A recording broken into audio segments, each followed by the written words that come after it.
Hey guys, Marvin Washington, 11-year NFL vet, Super Bowl champion. Spent most of my career up here with the New York Jets, but I was on the Eddie Mata show. Guys, make sure you like and subscribe and check out all his content. He's different, he's in depth, and he's informative. Check him out. Eddie Mata. You're going to hear about him soon, but hear about him now. Thanks. So here we have it, the man of the hour. He played in the NFL for 11 years. He's also a Super Bowl champion, and within the past 10 years, he's doing something very interesting, and we will talk about that. Please welcome Marvin Washington in the house. How are you, baby? I'm good, man. Thanks for having me on. I've seen some of your shows on YouTube, man, and you got a good show. And I know this is going to be you're going to ask some really in-depth questions, and you've done your research, so I look forward to it. Oh, wow, you actually did research on me? Yeah, I've seen your most of your your shows and podcasts on YouTube, particularly your gangster series, and those are good because I was a big fan of Sopranos. And you got a lot of, a basketball. One of my guys is Julius Irvin, Dr. J. We shared the same agent back in the day. And only thing is, you need football guys. So I guess that's why I'm here. Wait a minute, but hold on. I appreciate that, but the football guy I got was a mean guy, and I love him. Greg Lloyd, Steelers. Yeah, I saw that. I saw that. I met Greg probably about 8, 9 years ago. His son was in an All-Star game down in Orlando, and I Hmm. know he was down there. And I think his son played in the league for a few years. But Greg was a very good disruptive linebacker for the Steelers for a lot of years. Yeah, he was badass. I mean, I just couldn't believe his story. He opened up to me, and I was like, wow, great guy, excellent guy, man. You know, it's amazing once you hear a guy's story. You know, everybody's not the same, and everybody comes from different social economic backgrounds and family structures and whatever, and they still overcome to make it to the highest level of their profession. It's amazing. You know, whether it's basketball, football, hockey, or even in corporate America, it's amazing. You know that the human spirit can overcome a lot of things and still achieve at the highest level.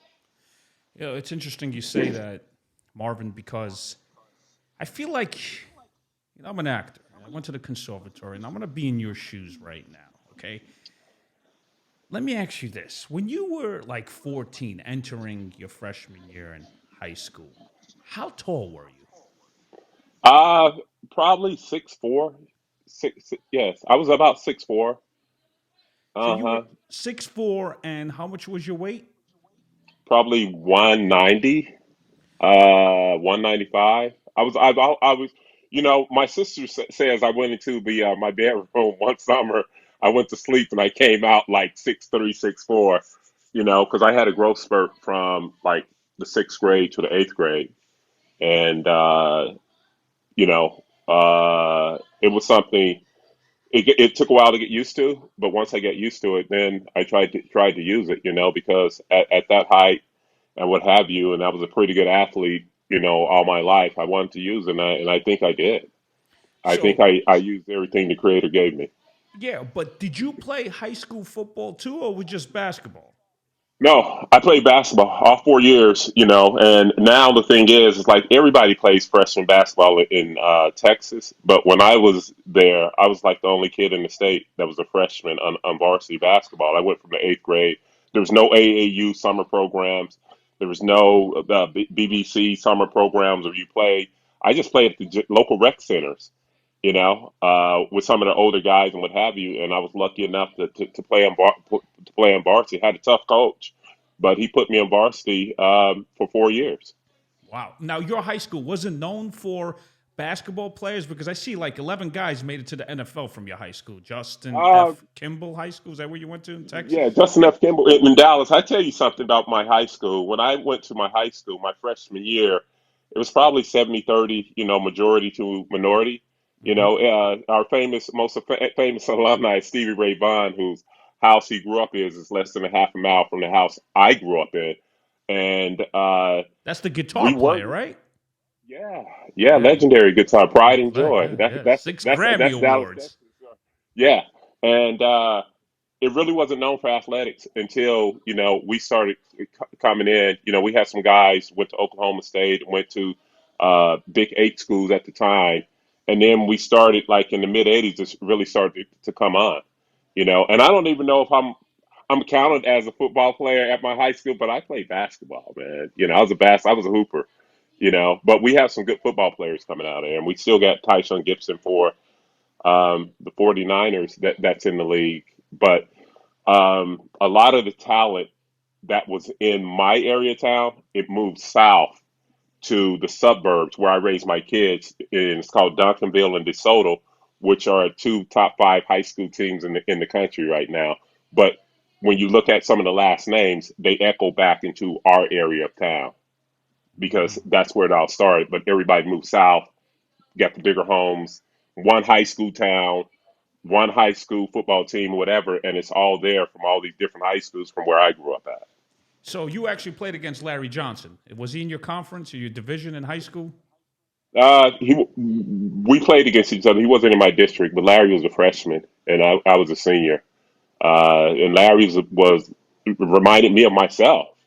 He was about 6'4", 6'5", about 190, 200 pounds, really strong kid.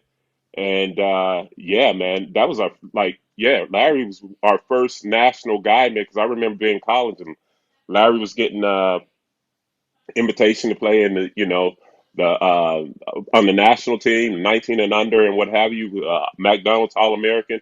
Larry really exploded basketball in Texas, even though we had a bunch of guys before that. But Larry was like the first guy from the '80s that just exploded it. Played at the highest level in college. Played in McDonald's All American game, first pick in the draft. Larry's a guy, man, that the neighborhood could look up to, and he has a recreation center in his area of town in South Dallas, Larry Johnson Recreation Center. Oh, okay, that's interesting. Marvin, when you were a kid, did you have that discipline of saying, you know what, I want to play college basketball, I want to make the NBA? Were you thinking like that? How was your high school schedule? How was your what was your discipline like? See, my whole thing was, I didn't start playing organized sports till we moved to Dallas. I lived in Denver for the first 12 years of my life. Then my father's job transferred to Dallas. And from the seventh grade, I started playing organized sports. But the discipline came from is seeing guys in front of me get scholarships that I played against, that I seen at school every day. We're taking showers every day and what have you. I'm with these guys every day, and they're getting scholarships, and they're going to SMU and getting cars and getting a lot of money and whatever. That's that Pony Express deal. We had like 4 or 5 guys go to SMU and whatever, and so I knew that was attainable, and that's one of the things that I wanted to do because uh, I was a decent student, but if I didn't go to, and my father had already put my 3 sisters through college, and and then Braniff Airline had went out of business, and he was in between jobs my senior year. So I knew if I didn't get a college scholarship, I was probably going to join the army. Oh, You wow. know, Oh, yeah, that's because interesting. I had to get out. Yeah, yeah, And I hear you. lucky enough, I knew athletics was my way out, man, and I didn't want to blow it, by doing some of the other stuff that I've seen some of my older colleagues or peers that did in high school, whether it's with drugs, whether it's crime, whether it's getting a girl pregnant or whatever. I want to stay on that deal because I can tell you this: I wasn't the best athlete that came out of my high school. I wasn't the best basketball player. I wasn't the best football player or whatever. But I just kind of stayed the course, man. If you stay the course, you give yourself a chance. So, by your senior year, were you still 6'4", or you grew a No, I little? was I was 6'6", probably my height right now. Okay, so I played inside. Yeah, yeah, so now you got a scholarship, right? Did you get a scholarship to UTEP, Texas El yeah. I got Paso? a yeah with Coach Don Haskins. But the Okay, reason why I went to UTEP is for Tim Floyd, who's still one of my best friends right now. He was assistant coach, and he recruited Dallas, Houston, Los Angeles, Chicago, and Philadelphia. And New York. Those were the 5 cities and we're all down in El Paso, man. And it was fun. It was a good experience. We had a good basketball team. but hold on a minute. But here's the thing: in '85, that was your freshman year at UTEP, right? Yep. Were you getting playing time? Early but late. Nah, it was most because I was a better athlete than I was a basketball player. Let's say that, Okay. and it really showed me at UTEP. But one of the things that Coach Haskin liked about me is I would compete. I competed in practice. I competed whatever, and it came time later on, a few years later, when Coach Floyd got the job at Idaho, he brought me up there, but and it changed the direction of my life. But nah, I wasn't getting that much playing time, and I like to tell my kids and everybody else at UTEP I was an ERW guy, eat, ride, and warm up, basically. But hold on a minute. If I'm a coach, right? You're 6'6" at the time, right? You're a freshman. How are you not getting playing time? I don't understand that. But we had a lot of athletes, man. If you look at that team, and we're in a group chat, group text message with all of my UTEP teammates. We're all about 6'4" to 6'9". Our guards were 5'10" to 6 feet, but they could all play, man. We could all play, man, and it was competitive. We beat Georgetown, we beat Indiana, we beat a lot of top 20 teams, and at one point we were ranked in the top 10. I went to the tournament 2 years in a row. And I'm proud of that accomplishment. But the thing that it taught me is to compete. I always was trying to compete, man, until I made the transition to football. So you also had Tim Hardaway. I mean, was he no joke back then too? Tim was no joke. I hosted him on his recruiting trip. And at the time, Chicago was bringing out all these little guards like Lorenzo Nash and Tracy Diddy and Tim Hardaway and what. Chicago had all these point guards coming down from the legacy of Doc Rivers and Isaiah Thomas. He was part of that deal, man. And Tim and his dad, they came down for the recruiting trip, and me and Tim went out. And I was like, Tim, this is the way. And the next day we played, one on one and played 2-on-2 and 3-on-3 and whatever. And I said, Tim, this is the place for you. And Tim came the following year, and we each had our own rooms, but on the road, that was my roommate, man. I'm still close to Tim this day. We don't speak to each other like we did in the past, but that doesn't change the way I feel about him or the way he feels about me. And yeah, he was a good point guard at UTEP. Yeah, really good. But there was a lot of guys there, but they hung and Tim got it going, man. I'm so proud of that guy. Now at UTEP, you actually the first year you lost to Jim Valvano's team, North Carolina State. You guys got eliminated in the tournament. Yeah, my homeboy was playing at point guard from Dallas, Spud Webb. Oh, really? So let me ask you this: Did you watch a little of Jimmy Valvano coaching? Like, is he charismatic? Is he like going crazy on the court? You know what? I couldn't see him because I was at the end of the bench and he was on the other side of the bench. But I knew about Coach Valvano. And give you a jumping ahead in 1992 when I was with the Jets. They had extra tickets and they were trying to get guys to go to the ESPYS, and they're saying they're going to honor Arthur Ashe, what have you. And it was the first one. It was at the Fed Forum in the Garden, in Madison Square Garden. It was at the Felt Forum, and I went to that first one, and I saw Jim Valvano and the speech he gave. I know it resonates now, but it resonated then with everybody in the audience. I was like stunned. I was like stunned. It was so inspirational and what have you, coming from Coach Valvano, who had just a few years before, maybe 6 years before, had won the national title. 7 years before, had won the national title in a huge upset against Phi Slamma Jamma in Houston. I think they won the title in 1983.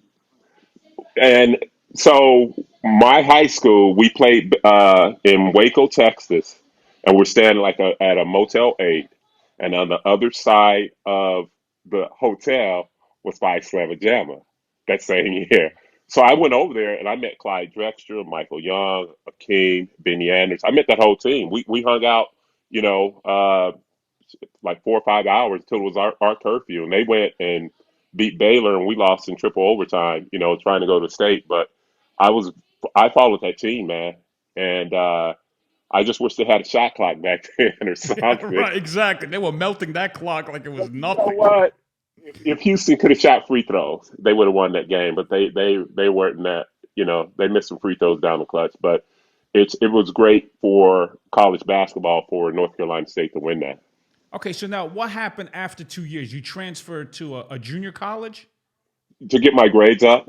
because I was down there not taking care of business, and so I went to a JC. So what happened was at the end of my second year, Coach Haskins called me into the office, and I see two guys in suits there, and it's Bob Stoll and who was it? Bob Stoll and another. He's a defense coordinator. They wanted me to come out and play football, and I went back to the dorm and I cried because I was like, oh, this is failure. You know what I'm saying? And I went out for spring football and I played tight end. But on that staff was like Andy Reid was on that staff. Uh, Andy Reid was on that. He got like 4 or 5 guys that coaching the pros right now that were on his staff and whatever. Really good staff. They turned that football program around, but it didn't work out for me because I didn't make my grade. So Coach Tim Floyd, who was at Idaho, said, "Marvin, you're smart. You can finish college. You go down here, get your grades together, and then come up with me." And so I did that. I got my AA degree, and then I joined the basketball team at Idaho in December, mid-year. And I played basketball, and then the next year, next that spring, I played spring football, and then I played 1 year of college football and got drafted after that. So you legitimately played only 1 year of college football in Idaho. Yeah, That's yeah, it. yeah. But so the whole thing is, it's like the good of it is 1 year, and that came on when I was my first couple of years in the league. But and the other good thing is I didn't develop any bad habits. I was taught like proper hand placement, balance, steps, and whatever. They really started me rudimentary, elementary fundamentals of the game, and that kind of translated, hand placement, this, that, and other. That translated to the next level because I didn't have any bad habits, and I could compete, and I was a pretty good athlete. And I worked hard, and I was lucky enough to have an 11-year career. So why defensive end out of all the positions? Uh, that was up to my coaches. They saw something to me because it was going to be defensive end or tight end. You know, like Antonio Gates or who's the other tight end that played hoops? It was Antonio Gates and um, When back then? Well, you had. that made the transition that played college basketball and then Oh, I played college think. football Yeah, you're and right played about college Antonio basketball. Gates. Yeah. Antonio Gates, I know he played. So it's either you're going to play tight end or you're going to play defensive end. And so I played defensive end, and they just taught me how to do it. I have some really good coaches that taught me, the fundamentals of how to play football. But I was always competitive. And at that point, man, I was going into my senior year, and my coach was telling me I had a chance to play, but I was like, man, what are you talking about the next level? And then the college scouts started coming, and it became a reality, and I started focusing my goal on that. Wow. Now, did you go to college with her too? She was on campus. Oh, okay. So, all right. And you she actually was on. you actually also went with he's a New York local news anchor for sports, Otis Livingston. He went to your He college. was there. He was there, and then my boy, who says I got him into pro football because I didn't go to the combine, but I had like 23 teams come to University of Idaho. Mark Schlereth, who Hmm. won 3 Super Bowls. He's now a commentator with Fox. He was on Yeah. ESPN for a while. He has his own Hmm. podcast. That's my guy. And so in '98, skip ahead. In '98, I was a free agent, and Mike Shanahan came down to him in the training room, and there was a list of guys he had on the sheet, and he was like, "Do you know any of these guys?" And he saw my name on there. He said, "Sign Marvin. That's a Bronco." And they signed me, and we went on to win the Super Bowl that next year. All right, we're going to that talk year. about that Super Bowl too with and Shanahan. I just want to reverse the clock a little bit just to get your Okay, journey so okay. people I could know I'm get jumping ahead. I know I'm people. jumping ahead. Don't. It's okay because people. I want people to get inspired by your story. I mean, 1 year in college football, then you get drafted. Now, how come you weren't invited to the combine? I don't get that part. Played one double A football. Mm. I put up some good numbers. I set the school sack records, but we were 11-2 or 12-2. We had a really good one double A team, but it just didn't happen. But we had 4 guys off that team to go pro and play, over 40 years and 35 years in NFL. That was an oversight. But they came because Mike Utley, I don't know if you remember Mike Utley, I played for remember him. Washington State, Detroit Lions, got paralyzed. He Yeah. was a first round pick. And so I knew Mike too. So if Mike had a workout, I was going over to Washington State, which was 6 miles away, and trying to work out. We were all just trying to get attention brought to some of this talent that was here. And so we had three guys get drafted my year and two guys get drafted the next year.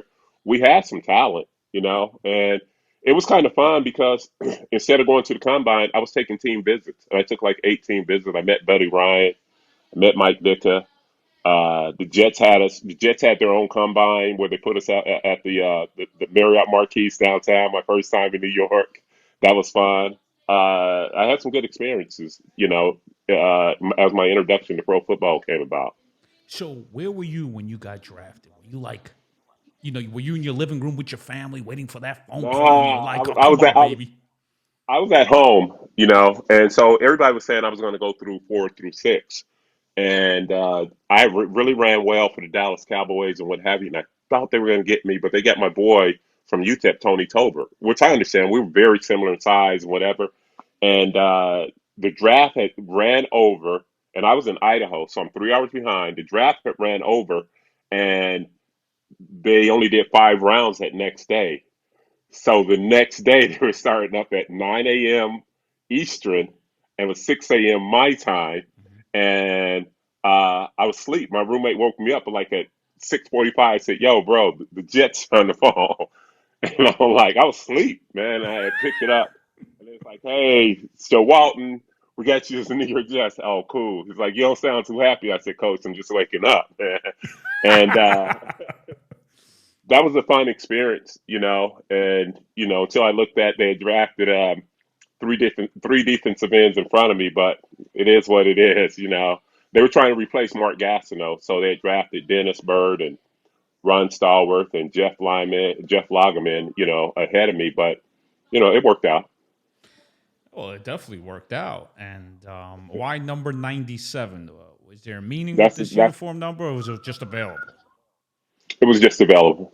It was just available. In college, I was number 90, but Dennis came and took that. He was a second round pick. I was a sixth round pick, and I have no issue with that. Dennis was one of my best friends, or what have Yeah. you, and he took 90. But I'm happy with 97.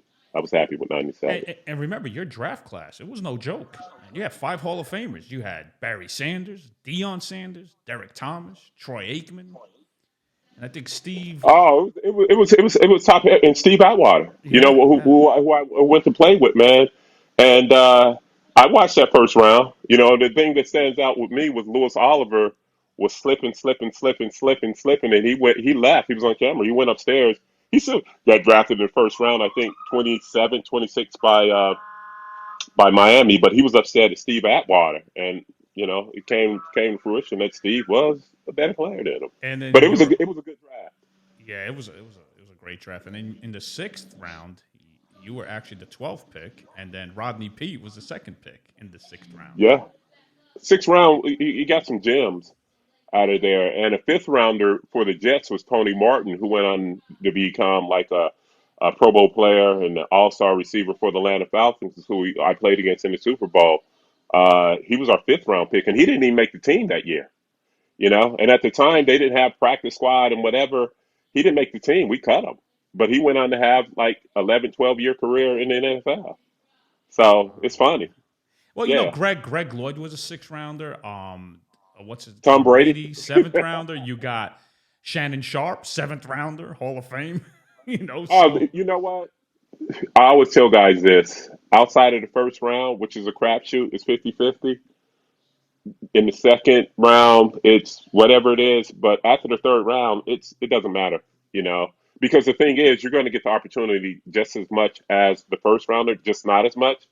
But you have coaches' jobs and GM jobs on the line, and they want to play the best players available. So if you're the best player against a higher round draft pick, they have to pay. They have to play you for the most part, and they're gonna play you. Because they're trying to save their jobs. They're trying to have longevity. They're trying to win. You have to put the best players on the field, and football is like democracy at work. You work hard. You're the best. You're going to get rewarded. and it's a level playing field for the most part. And yeah, I'm a big believer in it, man, because you like an actor, right? I'm very respectful for actors because man, you guys get to have some big kahunas, man, to because it's so subjective. Like if a director likes you or not, with me, I can go out on the practice field and kick this guy's ass and show that I'm better with him. But with acting, entertainment, and what have you, it's a tough deal. And I got a niece that graduated college, and she's trying to be an actor up here, and it's just tough because it's so subjective. But you guys' mental fortitude is more than ours because the rejection, or not the rejection, or not getting it, man. But if you get it, you get it. But if Right. not, you know what I'm saying? But in athletics, I can kind of show that I'm better than this guy over Yes. a period of time of a month or whatever. That's why I said I'm so respectful of like what you do, what entertainers do, because it's a tough deal Well, mentally. I always tell, with acting, it's like in baseball, you could hit it squarely so hard, so perfectly, and it's in somebody's Rawlings glove and says, "You're out. Sorry, Yep, you're out." yep. Now, I also tell, young actors that are coming up, I say, "Listen, just because you picked Prada over Gucci, does that mean Gucci is bad? No, it just the Prada shoe fit more of what you're doing." And that's how it Personal is. preference. Yeah, it's and you could be the best. This is the occupation. You could be the best and still not work. It's crazy. It's crazy. It's crazy. It's just because like off Broadway plays, I've seen some great off Broadway plays, and I'm like, man, that was so good. They were so good, and Hmm. it's off Broadway. Yeah. I've seen singers that can really sing, and I'm like, man. But I know how it is. But you know, I'll pick your brain about that later about acting, man, and maybe you can give my little niece some tips I'll because give her tips now, because I'm well trained, and a lot of guys come to my home when we did self tape auditions. We can't audition right now because we're still on strike. yeah. But you made a good point. I saw one of your interviews, and this is what I learned in acting school. I noticed what you said. You love silent films, and let me tell you something about silent Ooh, films. Okay, my teacher always told me you got to be so clear of what you're doing that if I turn off the volume, as a viewer, I know exactly what you're trying to achieve as an actor. I think, man, I don't know how I got to start watching them, but I absolutely love them. I was having a conversation about the greatest comedian of like the golden era, whether it was Charlie Chaplin, Harold Lloyd, Buster Keaton, and what have you. But they're so demonstrative. Like Charlie Chaplin, you know, but you knew they had to act. It had to be with the face and expressions and what have Right. you. I think sound came along and it needed to come along, and they're still great actors still to this day, and through the golden age and the studio period and whatever. But the silent actors, I just wish I could turn more people onto them, man. You know what I'm saying? To Because watch them, man. that's where it's really showing if he's truthful and what he's trying to achieve. That's the key. And the most important thing in acting, and you got to tell your, is it your niece you said? Yeah, yes, Listening is so much more important because two ears is more powerful than one mouth. yeah, That yeah. is so important. And, I did the Meisner technique, and you go to the conservatory, and you learn so much, and you're gonna fail 98% of the time, and that's the Gee. key because then you know what you're doing. So that's the deal, man. That's the deal.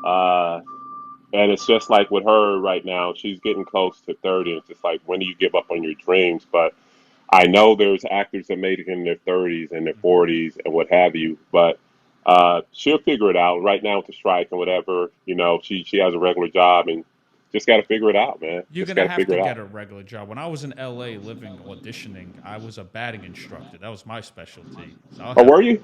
Yeah, I was because I played Good. college baseball down in Florida, small school, Palm Beach Atlantic University. I had a full ride there, Yep. and the thing is that it's just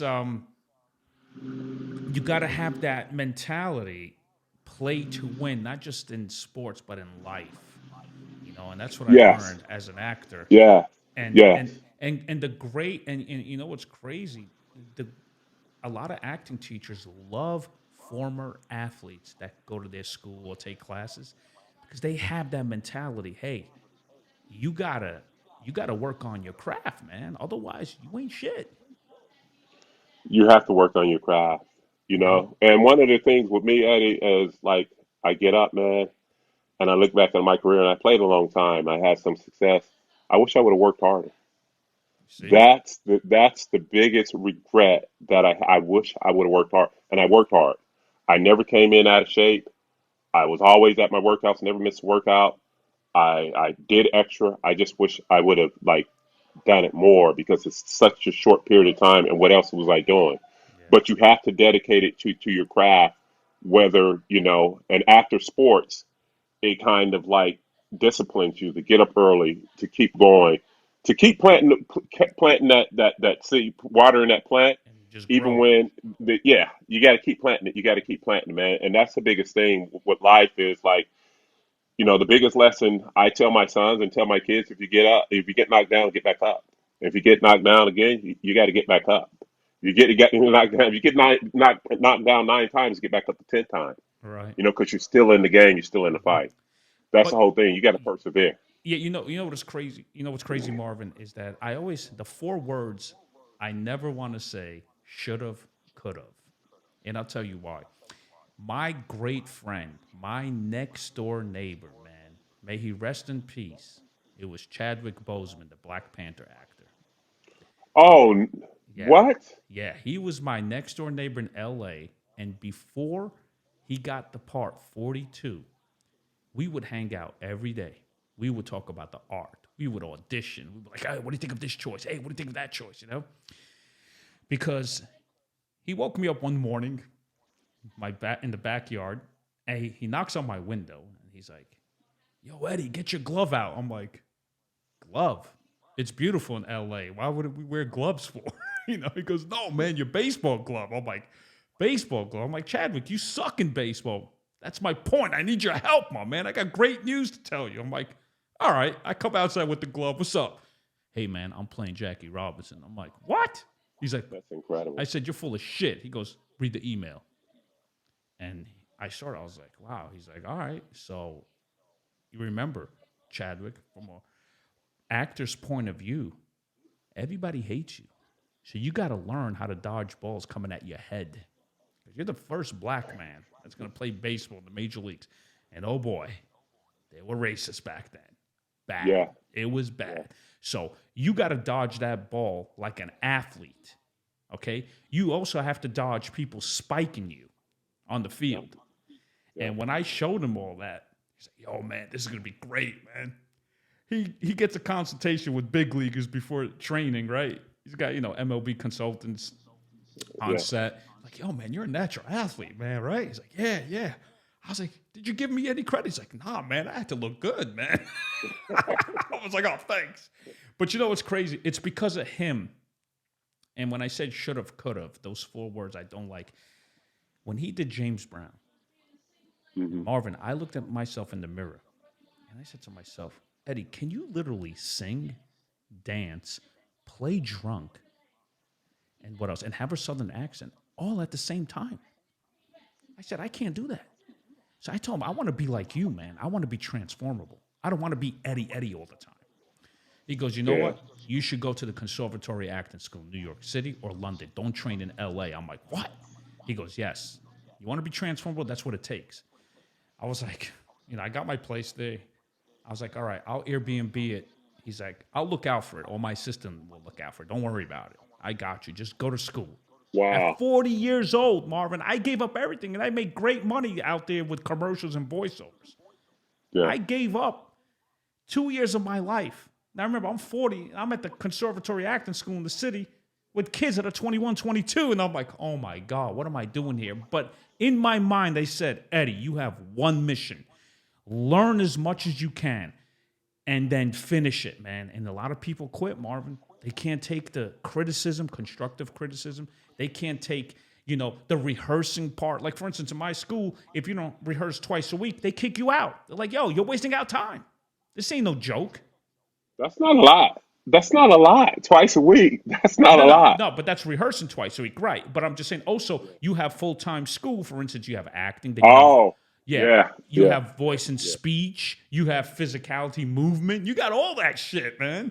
And it's like, Wow. it really paid off because now when I audition, people don't know where I'm from. I could hide it. Oh, you can hide your accent. Yeah. So if I, That's if I cool. if I That's talk cool. like this live from New York City, we have Marvin Washington. Marvin, how are you? You don't Wow. you That's know. why I said I'm so respectful of that talent, man. And Chadwick Boseman, you know, I, I think he was here for a small time, but I think he gave us. We got a lot out of him. We got a lot out of him, and I'm And, glad he touched you, man. and you know what? And And you know you, what? You know what's great too, Marvin, is that when he got Black Panther, and I'm in acting school, I said, "Listen, man, you're a big leaguer. Now you're A-list. You don't have to text me anymore. I get it." He texts me right away and says, "Eddie Mata, you always be my A-list to me. You understand that? So you better keep texting me and talking to me." That's how great of a guy he was. And the that's crazy a thing good is, dude. he died on my birthday, August 28th. How crazy is that Wow, shit, man? wow, wow, wow. That's what I'm saying. That's special, and it's gonna. He gave you something, you know, and you might finish his race for him. I don't know how, but you might finish his race Oh no, for you him. know what? I tested for so many shows, Marvin. The thing is, before COVID, when you test for a show, first of all, you have to go through 4 or 5 auditions, and then the network is in front of you, 40 people, and you got to do it again in front of them before you become a serious regular. So it's like you guys, I know with the Jets you had losing seasons, I get it, but with Denver, you understand you got to, first round, second round, third round until you finish it, man. Until you hold that trophy and say it's ours. It's the same shit in acting. Eddie, we got to meet at the Carnegie Club, have a cigar, some bourbon one night, and You definitely you better come to New York, or if I go to Dallas, you better be available. No, no, no. I'm in West New York, right? I'm in West New York, New Jersey. I'm right across the Hudson. Oh, you that close? Yeah, Oh shit. Okay, okay. Yeah. yeah, Definitely. yeah. We definitely got to do that, man. Because this is like, this is good, man. I'm learning more about it, man. About like acting and life, and there's a lot of commonality there, man. And I appreciate you having me on. I appreciate your show. Like I said, I watch most of your podcast. You're doing like you're getting it. You're getting it, and I just say like keep watering the plant because you're gonna get it. No, You're thank you. gonna get it. I have a scripted show that after 100 guests, I have to show it to Netflix. Is because the show's called "Who the Hell Is Eddie Mata?" It's non-Tourage, not entourage. Non-Tourage meets Curb Your Enthusiasm. He's always surrounded by stars, but he always fucks things up, like Larry David. I love both of those shows. Yeah. So I love both of those shows. I could relate to, but Larry Davis is just. I became a Larry David fan with Seinfeld back in the '90s. yeah. And seeing that and Curb Your Enthusiasm, but Entourage was like us. It was like it Yeah. was You know, our I I generation. I interviewed the creator of Entourage, Doug Ellen, and the writer Rob Weiss, the main writer. And you know what's great about Entourage? It's not necessarily because they were in Hollywood. It's the relationship. That's what made the show great. Yes, Like yeah. Marvin, you know how you're with your teammates, you shoot the shit, you hang out, you rag on each other. That's what made the show great. You know what I mean? It was like, whatever, you suck. Are you kidding me? No, I'm better than you in golf. You know how But, Johnny Drama is.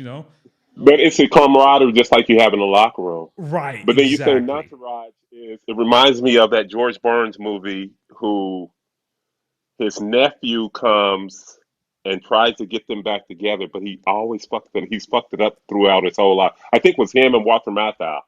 And his nephew comes, and there's this big part, and I think George Barnes messes it up at the end. I forget the name of the movie, but I'll Hmm. look it up and I'll send it to you. But he's another guy from like the 40s, the 50s, the 60s, always on the precipice of making it, and then he gets in his own way. Right. So, So yeah, like I'll give you an example. Like for instance, this is scripted, the show. It's like, okay, my agent calls me, right? And he says, Eddie, I got a major audition for you. It's a scene with George Clooney. Don't F it up. I'm like, yeah. I'm so excited, right? So I get to the casting office, and all of a sudden, I'm feeling my lower back is hurting me a little bit, right? I'm like, oh, shit, what's going on here, right? And the next thing you know, I get in the room. They're like, okay, Eddie Mata, you ready? I'm like, yeah, I'm ready. I'm like, hold on a minute. Oh, my God, right? Oh, my lower back is hurting. And she's like, Eddie, that's not part of the scene. I know. And next thing you know, it cuts. I'm in the hospital, and my agent's cursing me out, saying, how the fuck can you mess this shit up? I'm like, I had a kidney stone. What do you want me to do? You know what I'm saying? I always run into bad luck But you like know Larry what? David. You know what? If it gets picked up, I hope your character eventually breaks through. Oh, listen. It's deserving. Everybody deserves it. Yeah, and that's why, Marvin, here's the crazy thing is people are saying, who the hell are you? How are you getting all these stars on your podcast? And I'm like, Yeah, right? yeah, Were you asking yourself to? I'm like, who the hell is this dude? I never heard of this guy, which yeah, I like that. yes, So yes, yes. when I tell Netflix, I'm like, listen, I know you want a big name for the star of the show. No. I got to be the nobody. The guys around me are going to be the big names. But me, I'm the nobody. That's why it's called Who the Hell's Eddie Mata. If you get a well-established actor to play my role, it's not believable. It's not real. Yeah, yeah. Oh man, that's dope. That's dope. I So wish you Marvin, all the luck. be ready for that, because if there's going to be seen in Jersey, something like that. Hey, listen. I used to work at the gym with Chuck Norris back in the '90s when he had his show, Texas Walker, Texas Ranger. I Mhm. said, if you ever need a big football player, come stand in, Oh man. no. I'm your guy. Yeah. I was thinking of, because all the people that I got on my podcast, especially the athletes, because I'm bringing those athletes into in Yeah, my man. show. Yeah. You know what I mean? Because it's gonna make it like, I'm gonna try to get Big Poppy. I'm giving him batting lessons because he's struggling. You know what I'm saying? In the Wow. adult Wow. league. Yeah. And Yeah. when Yeah. Yeah. when a kid comes and his son is looking for batting, the parent is looking for a batting lesson. He finds me. He's like, what? He's teaching Big Poppy? How's that possible? Who is this guy? You know what I'm saying? And next thing you know, he's like one of the biggest producers in Hollywood, and I'm trying to get a part, but his son doesn't like baseball. And I'm like, oh my God, you see the problem? It's conflict. I'm like, shit. So don't I worry, look Marvin. forward to seeing it, man. I look Oh, forward to seeing it. I'll let you read the script too. You're going to laugh your ass off, man. Like I said, I'm very respectful of what you do, man, and the creative process is unbelievable. And coming up with that idea, I've never heard it. Like it's just like explodes my mind to hear like, oh wow, like the Yeah. creative process and coming up with it. And you're saying like it makes total sense because if it was a big star, it doesn't make sense. But who's Eddie Mata? But then you got all these people around you. That's dope. Yeah, That's exactly. So that. that's going to be the selling point. I'm like, oh, hold on a minute. You could have big names around me. They'll be the regulars with me. But the lead guy, me, the nobody, it has to be me. It can't be any well-established actor. What are you, nuts? Hell no. That'd be dope. That I wish you all the luck in the world with Oh, that, thank man. you, Marvin. You're a great guy, man. I'm glad. You know what's crazy? I'm at the store in the city on Lexington Avenue. What's your friend's name? A crystal. Crystal. So she's saying, we're talking about what kind of, because I wear a lot of the athletic stuff like Aloe Yoga, Lululemon. Yep. So I'm Yep. just looking, and she's like, yeah, like great personality. She's like, what do you do? I'm like, well, listen, I'm an actor, and I got a podcast. I interview well-established actors and athletes. She's like, really? Well, I know one great athlete. I'm like, well, why don't you tell me his name? Well, I can't say it. I'm like, what's the big deal? Here's my list. Look, typical New York. You know how we are. What do you mean? Look, come on now. Yeah. Yeah. Yeah. Yeah. And she's Yeah. like, Yeah. okay, I know a guy named Marvin Washington. He's a great guy. I was like, New York Jets, right? She's like, yeah. I'm like, good. Here's my pitch. Forward this email to him. Here you go. Just And like she that. did. And I check you out, and it's legit. It's legit. You do good interviews, man. You do your research, and you have good guys, and it's more like conversational, man. But Oh, like I yeah. said, for whatever reason, you resonate with like the guys and New York guys, mob guys. You resonate with that, man, and that's unbelievable because I know some of the guys that you've interviewed, man, and then hearing some of the interviews, it tells me stuff that I don't know about them, man. It's you're doing a great job, No, you thank you, know. Marvin. That means a lot, man, because, even Vincent D'Onofrio, when I interviewed him, Full Metal Jacket, Wow. Yeah. I Yeah. said, wait a minute, Vincent, You did research on me through DM texting on Twitter. He's like, oh, yeah, man, I'm a fan of yours. I love your interviews. I'm like, holy shit. Okay, when are we on? Full Metal Jacket, Men in Black, Hmm. Law and Order. He's a great actor. Oh, my God. So He's good. a Yeah. great. He's a great actor. He's on the show Godfather of Harlem with Forrest Yes, Whitaker. yes. Yeah. So, He's a good actor coming from Full Metal Jacket. Marvin, You know what I'm I'm saying? so happy that you love film and you understand our industry because a lot of people don't, man. You get it. No, no, I get it. I get how hard it is to make it, but I get how much passion and talent and perseverance that you guys have to make it. You know, if you're on television, they don't see what it took to get on television. Now you got some people, oh, this might be my first role or whatever, but these people have been acting in playhouses, plays, whatever it is, Hmm. Yeah. for years. Isa Rae, the girl from what's her name, the black girl that has had the show Which one? on Fox. It ran for like 5 years, and she's big. But I started watching her on YouTube like 12, 15 years ago. She had a show, and then to see her on network TV. But it's just honing your craft and keeping at it, and that's one of the things that um, that it hasn't come with sports, man. If you don't make it, you don't. But you got to give that effort because if But you don't give that effort, the football gods are not going to bless you, and the acting gods are not going to bless you. yeah, but you know what, Marvin, too, when I tell people that I think being an athlete is much harder, and I'll tell you why, is that because on film and television, on set, if you mess up, you could always do it again. What I tell with athletes is that you mess up, the opposing team is celebrating with champagne. All right. And you're going home as a loser on that plane. If you mess up that So one it's mistake. it's always, but it's always one guy on one play. It's not like, oh, their defense is bad. Like when I look, a lot of people look at football and they just watch it from ball to ball. I look at it from like sideline in a 360 view, and I can see the play. I can see it. I can see where they're playing zone, man, which way the line is blocking, if there's a game up front, and what have you. And I know what gaps are supposed to be covered. And if a running back runs through that C gap, I'm saying it's either that defensive end or it's that linebacker on that side. They didn't pick it up, or in the safety, whether it's an 8-man front or 7-man front, that safety wasn't in position. I saw it last night in college. A guy took one like 80 yards, and the safety was the guy back there. And coaches drop these plays and say, "You have to make this play. You don't make it, yeah, they're on the plane. They're celebrating. They're busting out the champagne. But you know, And that hurts yeah, the most, Marvin. That hurts the most when you know, like, look, you experienced the Super Bowl, you guys won it, okay? But the fact that if you lose, especially on a mistake, that you were that close of getting that title, woo, that hurts, man. but see, they always say you. And so with sports, they always say, you can't blame it on one guy. Sometimes you can. No, you can't. Some, Look, listen, sometimes you can. Listen, you don't I'm want to the make him biggest guy. feel. You don't want to make him feel like shit. I get it, but yo, he fucked up that play. Simple as that, man. 1978, 79. It's Cowboys and Steelers in the Super Bowl. And we were rolling. We had Hall of Famers. We had Roger Staubach, Tony Dorsett, Drew Pearson, Rayford Wright, Randy White, all these guys. The Dallas Cowboys versus the Steelers. Steelers have won 2 Super Bowls that decade. We had won 2 Super Bowls that decade. It was going to be who was going to be the team of the decade. Cowboys are driving. It's 21-14. Cowboys are driving. Momentum. We're good. Throws it to Hall of Famer Jackie Smith in the end zone. He misses the pass. Cowboys kick the field goal. Pittsburgh goes up. They win the Super Bowl. That one play right there, I'm telling you, it cost the Cowboys the dynasty of the '70s.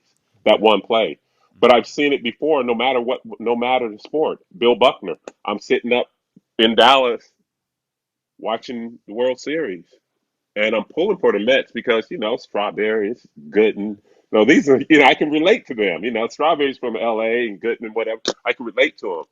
And I'm like, oh Lord, the curse is over. The Red Sox about to win. And Bill Buckner, who's a great player, had a great career.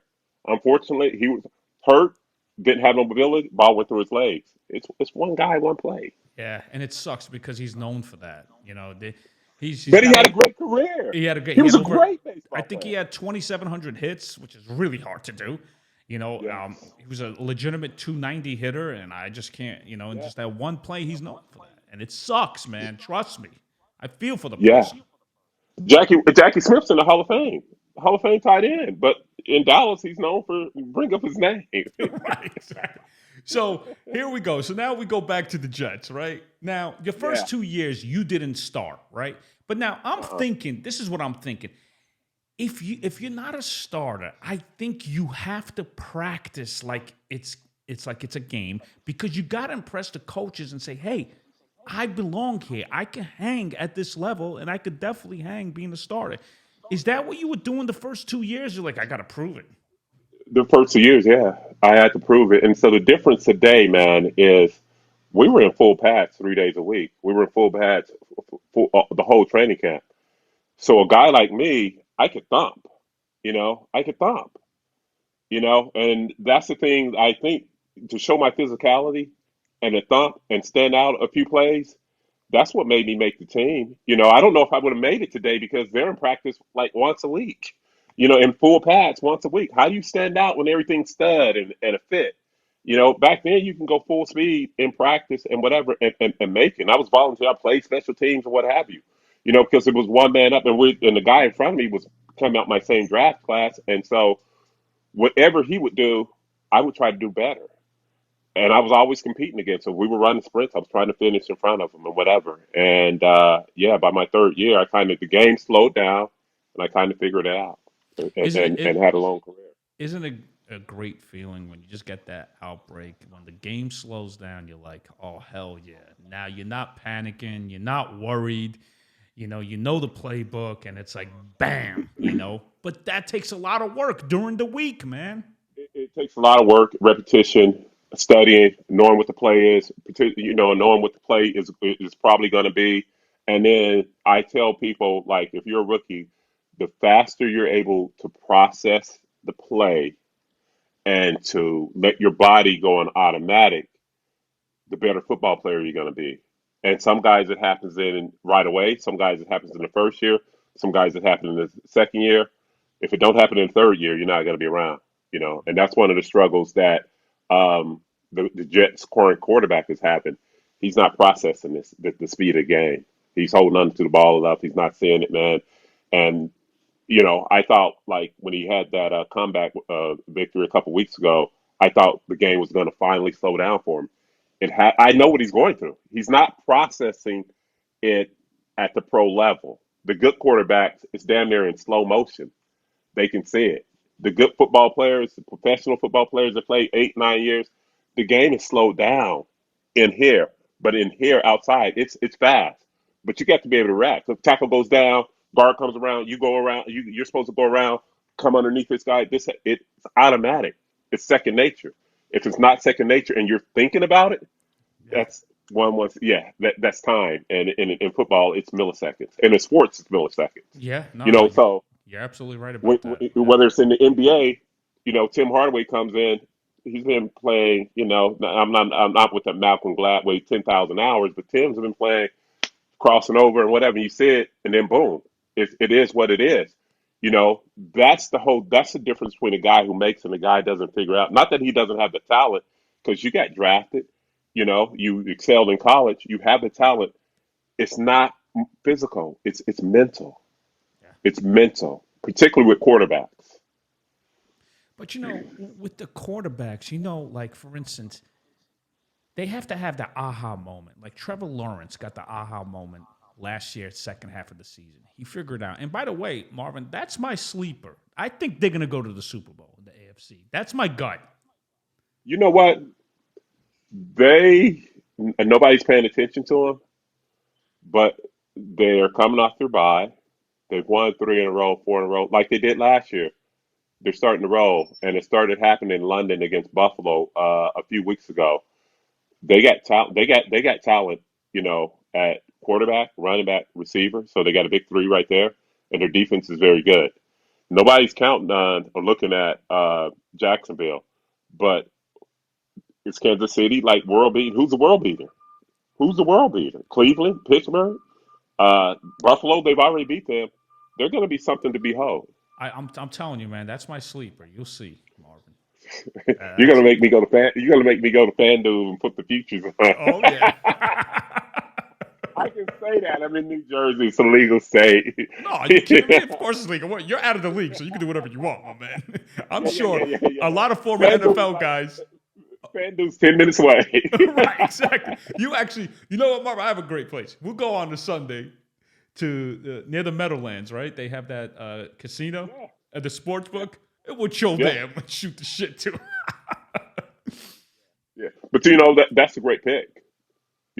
I That's yeah, a great that's my pick. gut instinct. I just feel like when I watched him, I was like, yo, Trevor, he's got it, man. He figured it out, man. But he's figured it out in college. That's a guy that fulfills the promise. Hmm. Because if you look at like quarterbacks and what have you, there's a 20% chance one of them is going to be like a superstar, and he is.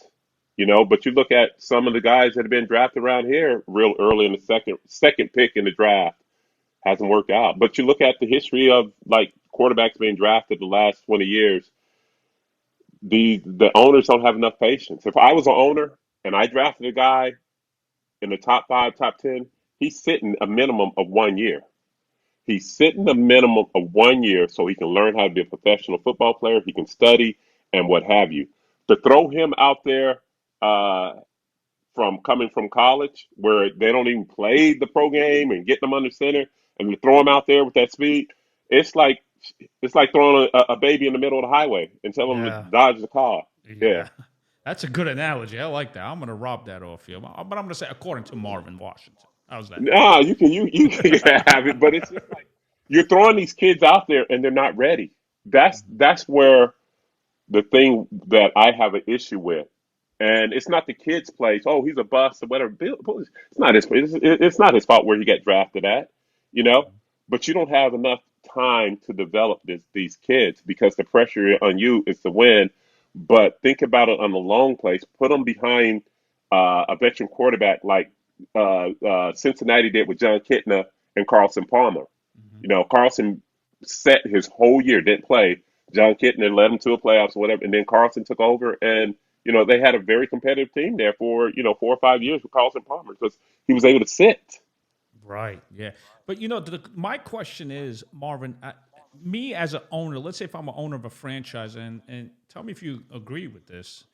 I always say, I'm visualizing if I'm playing these owners as an actor, right? I'm saying to myself, if I draft a quarterback in the first round, the question that I tell my colleagues, the front office, football operations within my organization, will this guy get us to the big show within 5 years?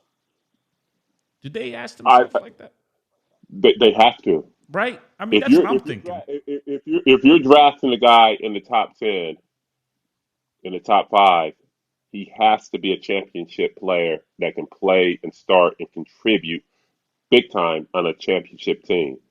Whether it's a left tackle, whether it's a wide receiver, whether it's a quarterback, whether it's a running back, and they're not getting drafted anymore. They've been so devalued. But I'm just saying, you have to see them.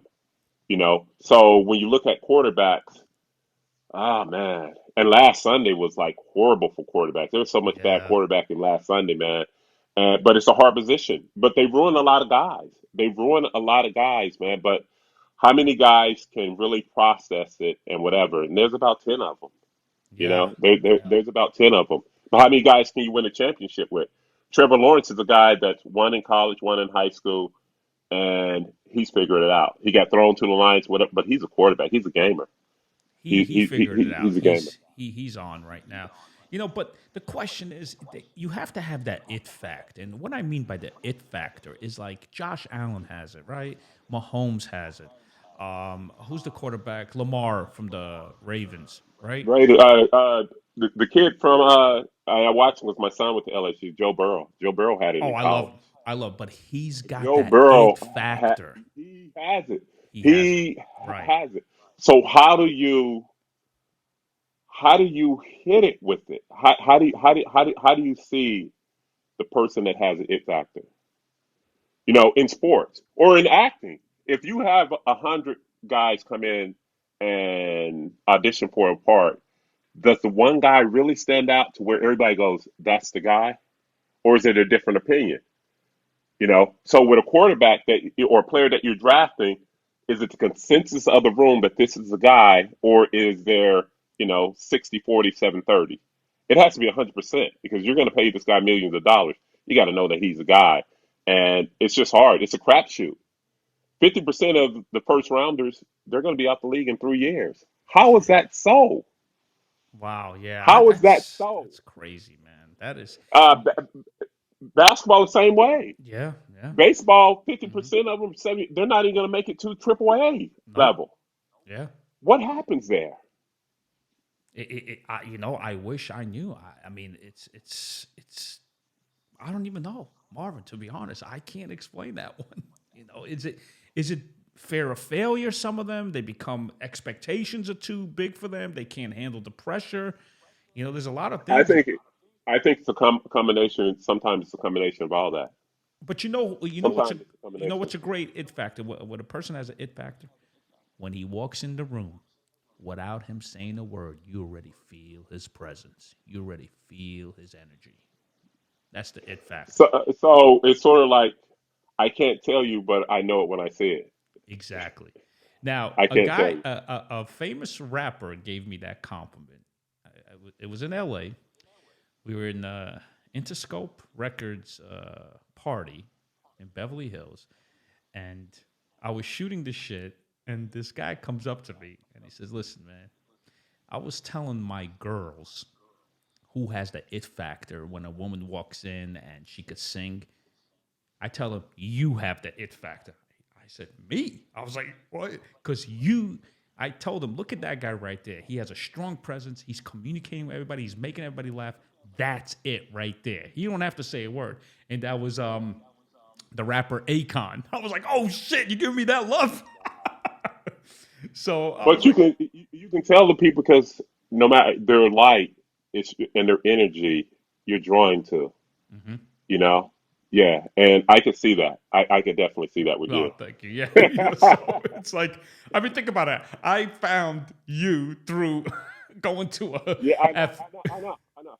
But that doesn't surprise me. But with the two people that were involved, it doesn't surprise me at all. And yeah, it's good, man. It's really good, man. And I'm glad that you invited me on. And I look forward to seeing your ascent, man. And I look forward to hooking up. We'll hook up off camera Well, and off whatever. And camera, you give me your cell number, we'll shoot the shit. So yeah, now we go back to the Jets, right? Obviously, listen, yeah. you guys have off days on Tuesdays, but someone told you, "Hey, man, you want to play in this league? Fuck your off day. Come to the facility. Impress the coaches. Show them that you belong here, that you belong in this league, and you're gonna become a starter by working, that putting a lot of time." What was the NFL schedule during the week? Obviously, after Sunday, Mondays you watch tape. Yeah, Monday you watch tape, you get your workout in. Tuesday was a day off, but it was never a day off for me. I had guys like veterans, like one of them instrumental was a guy that played nose tackle for Scott Mercereau. He was a big weightlifter, and he was like, "You got to come in on Tuesdays and get your lift on." And I'm glad he gave me that habit because as I got up in the league, my eighth, ninth, and 10th year on Tuesday, I was still going into the complex, and it gave me a day ahead on my lifting and the film work because I would also get film from the coaches because they had already broke down the film of this week's opponent. It puts you up early and to develop these habits for later on in your career. Of if the and that's one of the frustrating things is seeing rookies come in and you're trying to tell like, dude, the meeting's at 9 o'clock. Don't come slundering here at 8:58. Be here at 8:50. If you're 5 minutes early, you're late. Come on in here. And I went to San Francisco, and I was telling somebody a story the other day. It's just like I was getting into the complex at 6 o'clock, walking in the locker room, walking in the weight room. Jerry Rice was already in a full sweat. What? Yeah, Jerry Rice was getting to the complex about 5 a.m. and he was already in a full sweat. When I walked in to get my, and there was only three people in there. There was Ray Donaldson, that played 20 years. Jerry played 18 years, and me that played 11. There was only three people in there. They're coming in because develop those habits, man. Develop those habits early so you can, you rely on them late. You got to get there, man. There got to be an edge because it's not physical at that time. But I learned it early. Come in on your day off. What is it? It's only 4 hours. You're working anyway. Right. What are you doing anyway? You know, you're working anyway. And I think that was the key to longevity, man, is being consistent, showing up, and working hard. Even though I said I wish I would have worked harder. But here's the thing, Marvin. I was about to ask you that. When you saw Jerry Rice sweating like that, and this is towards the end of your career, were you saying, damn, man, I wish I would have done that with the Jets? Yeah, yeah, yeah. And one of the things is that we had a lot of young guys on the Jets. I wish they would have brought in some more seasoned veterans so we could learn from and emulate. Because most of the guys they were trying to get rid of. My first few years in the league, like Wesley Walker and Reggie McElroy and guys that were veterans, so we really didn't see their habits. And then when you're losing, it wasn't about camaraderie. It was more about taking care of yourself and taking care of your job. You go to a winning team and it was more about team and we're doing this and we're doing that. Uh, go to Denver, John Elway, in the training room at 6:30, Shannon Sharps in the weight room at 7:30, Terrell Davis. Guys work, man. Hmm. Guys work, you know. And I can say we worked hard at the Jets, but did we put in that extra? I don't know. But we had good coaching. We had some good players. We just couldn't put it together. Right. How was Pete Carroll as a coach back then? He coached Pete you was for 1 year, wonderful. yeah? Pete was no. Pete coached me for 5 years. He was 4 years of my defense coordinator. Oh, that's right. Uh, Yes, that's right. But he was the head guy 1 year, right? heck, 1 year, and Right. Leon Hess fired him for Richie Kotite, but that's another story. But Pete. I will put his mind up there right up with Bill Belichick because Pete had you prepared. You didn't have to guess, and the things that you studied and on film, the team was doing it for the most part. 90% of the time, you already knew that they were doing, and you can go out. And we have some great defenses. And he was a fun coach. He was an energetic guy, but he was a West Coast guy, kind of figuring out, looking back at it, where because up here you got to be kind of tough, like a Parcells or Tom Coughlin or Belichick on the East Coast. But his deal is more West Coast, more energy, more come on guys and feel good and whatever, Seattle or whatever. That's what we had. It doesn't play on the East Coast. East Right. Coast is like tough guys, but Pete was fine, man. I still, if I'm in Seattle, I know I can go to a Seahawks practice, or I can go by and see Pete because, like I said, I showed up, did my job. I wasn't an asshole. I wasn't causing trouble. I wasn't at bar, hopping or hanging out in the bars till 5, 6 a.m. or whatever. I was a professional football player for him. And, now I can call him and whatever, and he knows I'm not wanting anything and whatever. I'm just like, hey, man, I got my son. Can we come check out your practice, or are you going to be here and there? And that's the good thing is there's still guys in professional football that I can call and they'll pick up my call because they know I don't want anything and I'm trying to be productive in society to this day. But Marvin, that's because you had a great reputation. He's a great guy. It's like sometimes people regret when you say you regret that you should have worked harder. There's other people who like, man, I should have been nicer. Why was I an ass back then? You know? Ah, I've seen that too. Yeah. I've seen that too because in the big picture of everything, it's like how you treat people, how you make them feel, and I've never wanted to make anybody uh, feel bad. One of my idols is the idol is Muhammad Ali, and he said, helping others is the rent we play to be on this earth, and that's all I want to do, man. I want to leave people with a good taste in their mouth, particularly when you're a professional and you're in the spotlight, because I know what it is. Because that might be your only interaction with me. I just got a lady reached out to me on Facebook from 25 years. I had an interaction at training camp with her 25 years ago. And she was like, I was with my husband watching the Jet game. I was wondering about you, this, that, and the other. And she sent me the picture or whatever because I was nice to her. But what does it take to be nice to somebody? It You doesn't know what take I'm saying? talent. Because it doesn't take talent, and it's just a 5 minute interaction. So I never wanted anybody to have a bad interaction, and even the coaches. I was trying to be consistent because they want you to be consistent on the field. How about you can be consistent off the field so they know what they're dealing with each day? I've had some teammates where they were consistent on the field, but off the field it was like, okay, leave him alone today, or he's in this mood, or he's in that mood, or whatever, and you're all trying to win, man. Let's try to make it the easiest way. Like water. Let's go through the path of least resistance to get to success. But you got 50 something guys in that locker room, and it's difficult sometimes. Marvin, can you give me an example how to watch film? What are you looking for? Like, can you, just remember anything like, okay, this film I saw, because there was a guy named Greg Robinson that taught you how to really watch film, right? Yeah, so Greg was instrumental in teaching me how to be a professional football player and how to watch film. And I started watching it from the interior lineman back. But the first thing I do is you look at the line because I'm going to hit them each play, and you look for cues. You look for cues. There's a lineman, that we played against, Irv Eatman, and he later became our teammates. But Irv, if there was a run play, he had his left foot turned or right foot turned out. But if it was a pass play, he had him even. And if he had it turned out, he was going a certain way. So you kind of knew that's those are the type of things that you pick up, and then you go with the tendencies. Like I look at a game, I go, "Oh, that's a pass." And you go, "How you know it's a pass?" I said, "It's 70%, 70% time they're going to pass up." If a team's in I formation, that's a play action pass to me. If you look at them, they got that fullback lined up. They got the back. That's play action pass formation to me. That's not a run formation to me. I can tell that by my film study tendency. If they're in an I weak, they're going to go the other side because they're going to have that fullback cut off that. They're not going to run to the weak side. They're going to run to the strong side, and they're going to have that fullback as a backside blacker to get that backer or the tight or the defensive end.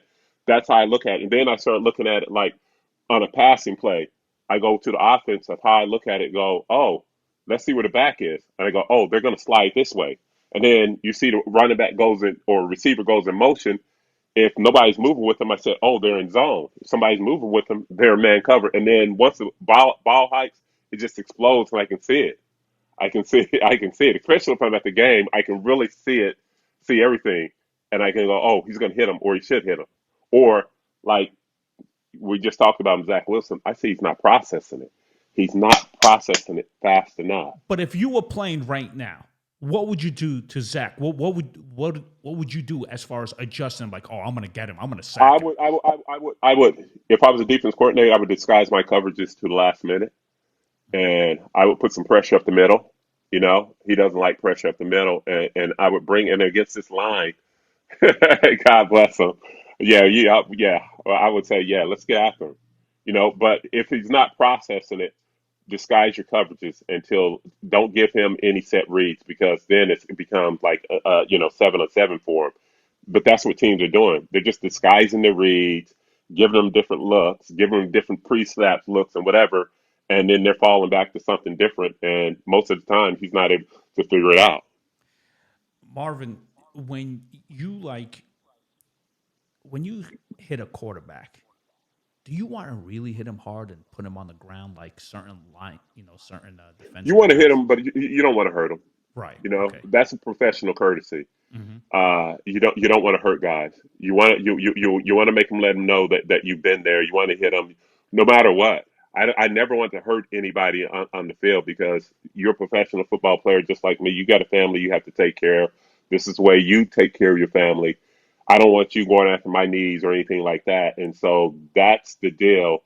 But it's football. There's some like hits that happen that guys are going 25 30 miles an hour, it's going to be some collisions out there. It's not a contact sport, it's a collision sport. So, yeah, you want to That hit them with all you have, but you want to see that guy get up. right. That was my favorite. quote from you. You said, football's not a contact sport; it's a collision sport, and I totally agree, man. I mean, Basketball is a contact sport. I play basketball. It's a right, contact sport. Football, it's collisions. And if you look at some of the injuries and things that happen, it's collision. It's collision. It's a collision sport, and you got to get back out because everybody's hurting right now and whatever. You got to go. but You got to go. Marvin, the mentality. You were on a team losing seasons. When you guys know you're out of it, isn't it hard to come to the facility and work hard? And it's like, man, I mean, what was your That's take mental. on that? You have to be mentally tough. You know what I'm saying? And you've lost, and you're not going to go to the playoffs, and it's late November, and your wives and your girlfriend ask you to bring some boxes from the complex so she can start packing up the house. Oh But you shit! still have you still have a job to do because not only are you playing for your job, but you're playing. You never with the Jets. You're probably playing for the next coaches or the Right. next year. You want to have that on the film. You didn't want to have anything on film to show you were dogging it Hmm. because it wasn't going your way. So you're trying to be a professional and trying to do your job. So you're doing everything the same way and giving the same effort. And it didn't work out, but you still have to play hard. Who was the toughest quarterback that he could scramble and you're like, damn, I keep missing the tackle. Like he keeps escaping from me. Who Nah, was that guy? not scrambling, because we didn't have a lot of running quarterbacks, particularly in the AFC. So we had the Oh, guys, okay. we had the arms. Dan Marino, you No, beat yeah, the but guy, yeah, you but beat the you guy you clean, and shit, Dan got that ball downfield already, and you like. But with another quarterback, you'll beat a guy and you could get to him. But Dan, man, I love Dan. I love Jim Kelly. Jim Kelly was just tough, and Jim Kelly could take some hits. I love Dan too. Dan was like real demonstrative and animated and articulate on the field. Because Dan be throwing the ball and to get right by him, and the guy dropped the pass, and Dan looked at me, man, that fucking asshole can't fucking catch. You see that shit, Marvin? I'd be like, I, I see, I guess, love stories like that. That's awesome. I guess so. Dan would be cussing his receivers out because, after later on in his career when they were no, but he was still Dan Marino, and he had lost Duper and Clayton, but he was still throwing that rock around, and his deal was, "I get it to you, you got to catch it." But he get it, he'd get his own eyes, and his frustration would be right there, motherfucker. You know what Wait a minute. I'm So right in front of you, Marvin, but like, you believe that saying? shit, Oh, Marvin? yeah, He will tell you, yeah, yo, what, you believe that shit that he dropped that pass? You believe this shit? yeah. Dan would MF these guys right in front of them or right in front of me, but whereas like Jim Kelly be like, he come off and I block a pass, and Jim goes, "You tall motherfucker, goddamn, I got to get that ball up all high or whatever." So You there's a know, lot of humor going on with these guys on the field, huh? it is. I can remember hitting Jim Kelly, but he threw the game winning touchdown, and he didn't have to say much. He just stared at me as we got up. He just kept staring at me. I'm like, "Fuck!"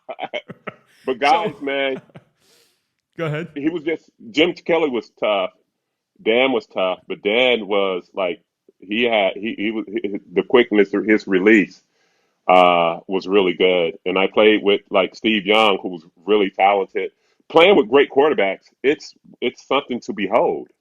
John Elway, he could throw a ball through a rainstorm, and the ball would get wet. John was so good, man. John, at that advanced age, John could still throw the rock, man, and we believed in him. And the thing about John, like I said, he wasn't a celebrity quarterback. He was who he was, but to his teammates, he was part of the 53 man roster, and he talked to everybody from 1 to 53, where he didn't have to. Wow. But, I have a great story for you with John Elway. You want to hear this shit? Listen to this. Yeah, yeah. So, Darryl Strawberry, in 1978, he was a junior at his high school. And Crenshaw. yeah, Crenshaw High School. And his high school baseball team, they were like the Yankees of high school baseball, right? The Yep. city championship game, it was between Darryl Strawberry's high school, Crenshaw, versus another school called Granada Hills High School. Okay, Okay. now we get what you're going. All right. So listen to this. So Granada Hills team is beating Strawberries team 3-0. But by the third inning, Granada Hills got Granada Hills is winning 3-0. By the third inning, Strawberries team, they got 2 runs. And so now it's 3-2 in the third inning. The coach says to his third baseman, hey, you're going to go into pitch. He shut them down, beat them in the city championship game. And I tell Mets fans, oh yeah, you really know your baseball? Who was the guy that shut them down and won the city championship game? And he's an NFL Hall of Fame quarterback. They're like, John Elway. John Elway. You believe that shit? Wow. I can believe it. I Yeah, can believe it. yeah, Because everybody remembers when John came out of college, he had the Yankees in his back pocket, and yeah, yeah. that's how he didn't want to go play with the Ursays in Baltimore, and that's how he got to Denver. Hmm. He said, "I go play baseball," and he could legitimately go play baseball. Hmm. You know, He was throwing and 90 back then, 95, like 93. They said he was throwing. he had a golden arm. He had a golden arm, and yeah, he was probably the best quarterback I played with, man. Just pure quarterback, and he was beat up, and he was whatever, but he was still like a strong, big, strong, strapping quarterback that could stand up in that pocket and sling that rock, man. And '98 when we won the Super Bowl, it was a magical year. But John Elway, man, yeah, he deserves everything. I thought he was the best quarterback I played with. Uh, and the best receiver I played with was at the Jets, Al Toon. Al Toon was Oh phenomenal. yeah, And yeah. you talking about coulda, woulda. Now that's a coulda, woulda. If he had the quarterbacks and whatever, Al Toon was phenomenal. Best receiver I played with. And I played with Jerry Rice towards the end, so I didn't play with the '80s and early '90s Jerry Rice. I played him at the end. But Yeah. Al Toon was like unbelievable, Oh yeah. unbelievable. Special. Now here's my question, Marvin, and I want you to be honest with me. After you guys won the Super Bowl, I asked people, my championship players that won the World Series, Super Bowl, NBA, where did you guys party afterwards? How long was the party? Was it all night? Talk to me. Where'd you guys go after that? I know it was in Miami, right? We went to South Beach, South Bend. and Okay, so there you go. That's even better. Go ahead. Tell me.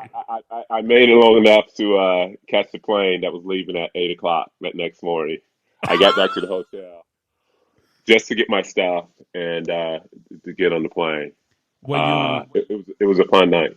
were you smelling like alcohol a little bit? Everybody was. Everybody It, was. it's a, it's a special. But so for me, it was for all these years I spent up here, not winning and whatever, and it was just accumulation. For a lot of those guys, it was their second Super Bowl. Mhm. But for me, it was my first one for Seth Joyner, who I knew from UTEP. Came from the Eagles, came from the Packers, and he spent a year in Denver. He won his Super Bowl. That was the deal. That's the accumulation of all the off seasons, all the sacrifices, all the in college when everybody's going down to the beach or going to the park, and you're out there doing tour days and whatever. That's what it's about. That's what the championship is about. It's about the accumulation of all that hard work that you've done, man. That's why it's special. It's special. Like Tom Brady got 7 of them. I imagine all of them are special because Mhm. it's accumulation of all this hard work. And I played with Trevor Price, who was an All-Pro defensive tackle, and my line mate. And I was like, Trevor, you got to enjoy this because it's not every year that you go to the Super Bowl. Your first 2 years, you won 2 Super Bowls. It's not every year. He never went back.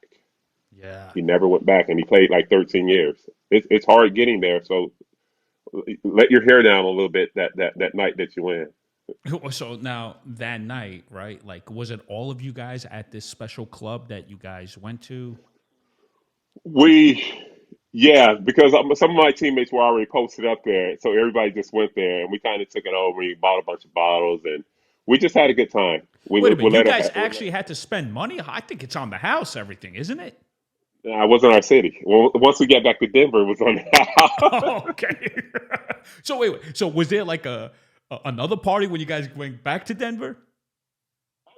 Yeah, we had a parade, and then there was a place called the Chop House, which is a steakhouse. Now it's over 25, 30 years old, but when we were frequent there, it was a few years old, and that's where we had our post Super Bowl party at the parade, and it was free. Dom Perignon and P&J champagne. It was a good time. It was just a good time because, like I said, it was accumulation of a lot of hard work, Yeah. and that's what it's all about. And the thing is, do it, celebrate it, because that team will never be together again in that alliteration.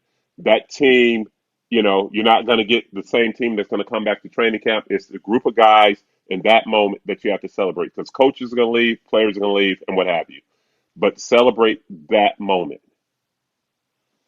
Yeah. because Right. it's not the same. It's never the same. Right. Now, Mike Shanahan, how was he as a coach? What's the difference between him and all the other coaches that you played for? Was he special? What was it about him? Mike was a genius, and he knew how to coach men and treat us like men. Because I remember during training camp, and so after training camp, we had a veteran team, and so after the meetings were over, there was a bar called like the Saloon or something, but everybody would go let their hair down, from like 8:30 to curfew. Then at the curfew, we go back to Shannon's room or whatever and play cards and whatever, to whatever because we can handle that. But I remember one guy got a DUI, and Mike wasn't upset the next day. Mike was like, "Hey, got a guy DUI. Glad you guys rallied around him and got him out. He's here at practice and whatever." And I was like, "Wow," because on other teams, like that would have been a big deal. The guy went to practice. It would have been something. They've been talking to you, whatever. But it's something that happens with young guys. You know what I'm saying? And the distance from the saloon to training camp was only about a third of fourth of a mile. A mile wasn't that long, so I don't know how the idiot got busted. But anyway, he got busted. But the guys rallied around him, got his bail money, got him out, make sure he was okay, hydrate him, make sure he got to practice. He treated us like men instead of denigrating this guy. And the guy was a contributor for us, a big time contributor. He treated us like men and not, making a big deal out of it, not making it seem like it was like the unpardonable sin. It's just something that happened, Right, right. Well, so he you was know? he was a player's coach and also all business coach too, right? That's how he was. Yeah. Oh Okay. no, but you felt the responsibility, man. You felt the responsibility. Like when we won, we won our first 13 games in a row. We never had to come in on Mondays. Him and he was just like, listen, I see you guys Wednesday, but tomorrow just come in and get some conditioning in. No matter what time you come in here, the coaches is going to be here until 7 o'clock. So either the strength coaches, so come downstairs. If you got any injuries, come in, but just come in. And he trusted guys. So I come in like as early as I could because I knew I had the next 36 hours off. Right, You know, right. you Hmm. you, you come in early, get it over, do your conditioning. What is it as a football player to lift weights and run? Give me a break. Right, You right. know, Yeah. and then you got it off. So I'm done on Monday. I'm done by 11 o'clock. I get the day to I get that day and all of Tuesday to myself. Right, right. So now But, here's go ahead, continue. but yeah, yeah, yeah. So come in, but it's not that hard just to come in and lift weights and run. You're already in shape. You're already strong. Come in, get your lift on, get it over with. Whatever. Boom. Yeah, no, I mean, listen, I love working out and I'm 48, so I still go at it. You know what I mean? I can't imagine. I told my girl if I ever I, get I, fat, I leave still my go at it. ass. I saw you. I was like, yo, look at this guy's guns The right now. whole, I'm like, no, look at it. no, How old are you right now? I'm 58. I'm 58. 58. Look at those guns right there. You see that picture I just put up? Yeah, Damn. but the whole thing is, man, you gotta. I think you gotta stay in shape because as I do, and I always tell the people like your wealth is in your health. You know Yeah. what I'm saying? Your Hmm. wealth is in your health, Oh, yeah, yeah. and that's the biggest thing with me. And my girlfriend, like I said, she works out. She's a fitness girl or whatever, and I'm over here doing these hit workouts right now in this like private gym. But it's really good, and it's pushing me, No. because I don't ever want to be like I want to be healthy. I want to be in shape.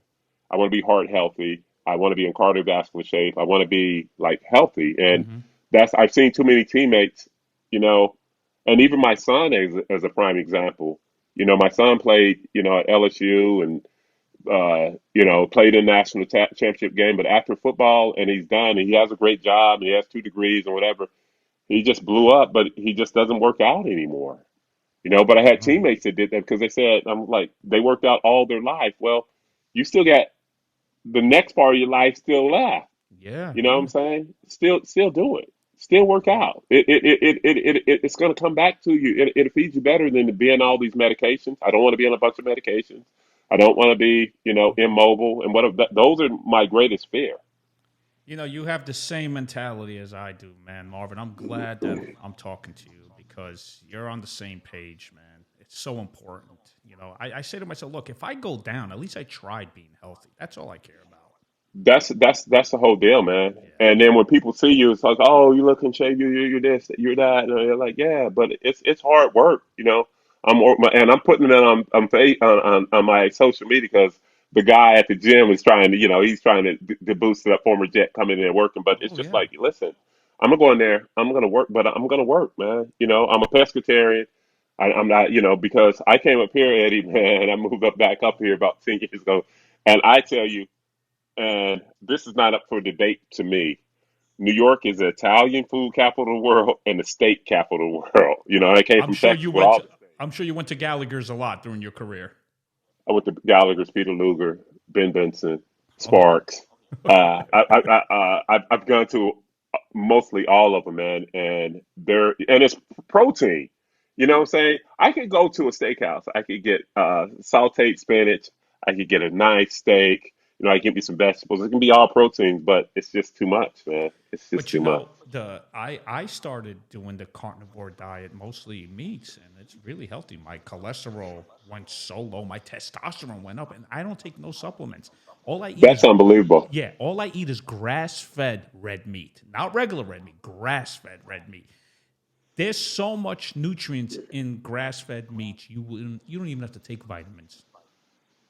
See, that's in Europe. With the steaks in Europe, they're all grass fed. There's a Hmm. bit a different texture to them or whatever. But right now, I'm just on the pescatarian. No, which is Uh, fine too. If it works for you, yeah, stay with it. I should have went to the carnivore. Right? There's a great I'd have guy. more fun. There's a I'd guy have on more fun. Instagram. His name is Paul Saladino. I follow him, and he talks about all the nutrients, what's going on in our country. Because if you think about it, there's a lot of ingredients there's the word sugar. There's 60 other words that define sugar that people don't know. Yeah, When you read the ingredients, oh, it says no sugar. Really? What about those words right there? Google it. See what it means. I'm Sugar. gonna follow him. I'm gonna follow him. Paul I'm gonna follow. Saladino, MD. He used to be a doctor, and he's just like you. We're going to talk about the cannabis industry, but he was just like you. He said, "I'm sick of being a doctor trying to prescribe chemical, medicine that ruins people when you could actually have natural foods that could heal you." Because when you're hurt, your body, it's inflammation. Something is going on inside your body. Yes, yes, yes, yes, and that's the whole thing. And Chris Rock has a great script about that. Is like doctors, they prescribe you medicine. They're like drug dealers because they make their money on the comeback, Oh the yeah. the prescriptions. And that's one of the things where I got into cannabis is like, man, let's have something that's natural, that's non-toxic, non-addictive. Because you walk into your older relatives' bedroom and on their nightstand, there's a plethora of medicines. You know what Yeah. I'm saying? I hate to see that. Hmm. I hate to see that, man. And I never want to do that. I Right. never want to do that. So yeah, I'm trying to live a healthy lifestyle. No, I totally agree. So now here's the thing, and I'll tell you another story. I went to the doctor last year to do my blood work. I do it twice a month, twice a year, or 3 times a year. Right? I just want to see where I'm at. Yeah. So the doctor says, "Oh, Eddie, your cholesterol's a little high." I'm like, "Define high." He goes, "Oh, it's 226." I'm like, "Really? You want to prescribe me meds for that?" He goes, "Yeah, you gotta." No, no, no. I'm like, "Doc, you know what I'm gonna do? I'm gonna tell you what I'm gonna do. I'm gonna come back here after 4 months." He says, "How are you going to solve this?" I told him, "I'm going to eat grass fed red meats, nitrate free bacon, right? Good fats like nuts, avocado, fruits, right? Yeah. Yeah. Yeah. Yeah. And you see the difference." He's like, "There's no way." Marvin, check this shit out. I come back in April. He's in his office like this. Once I come in, he's like this. Look at me.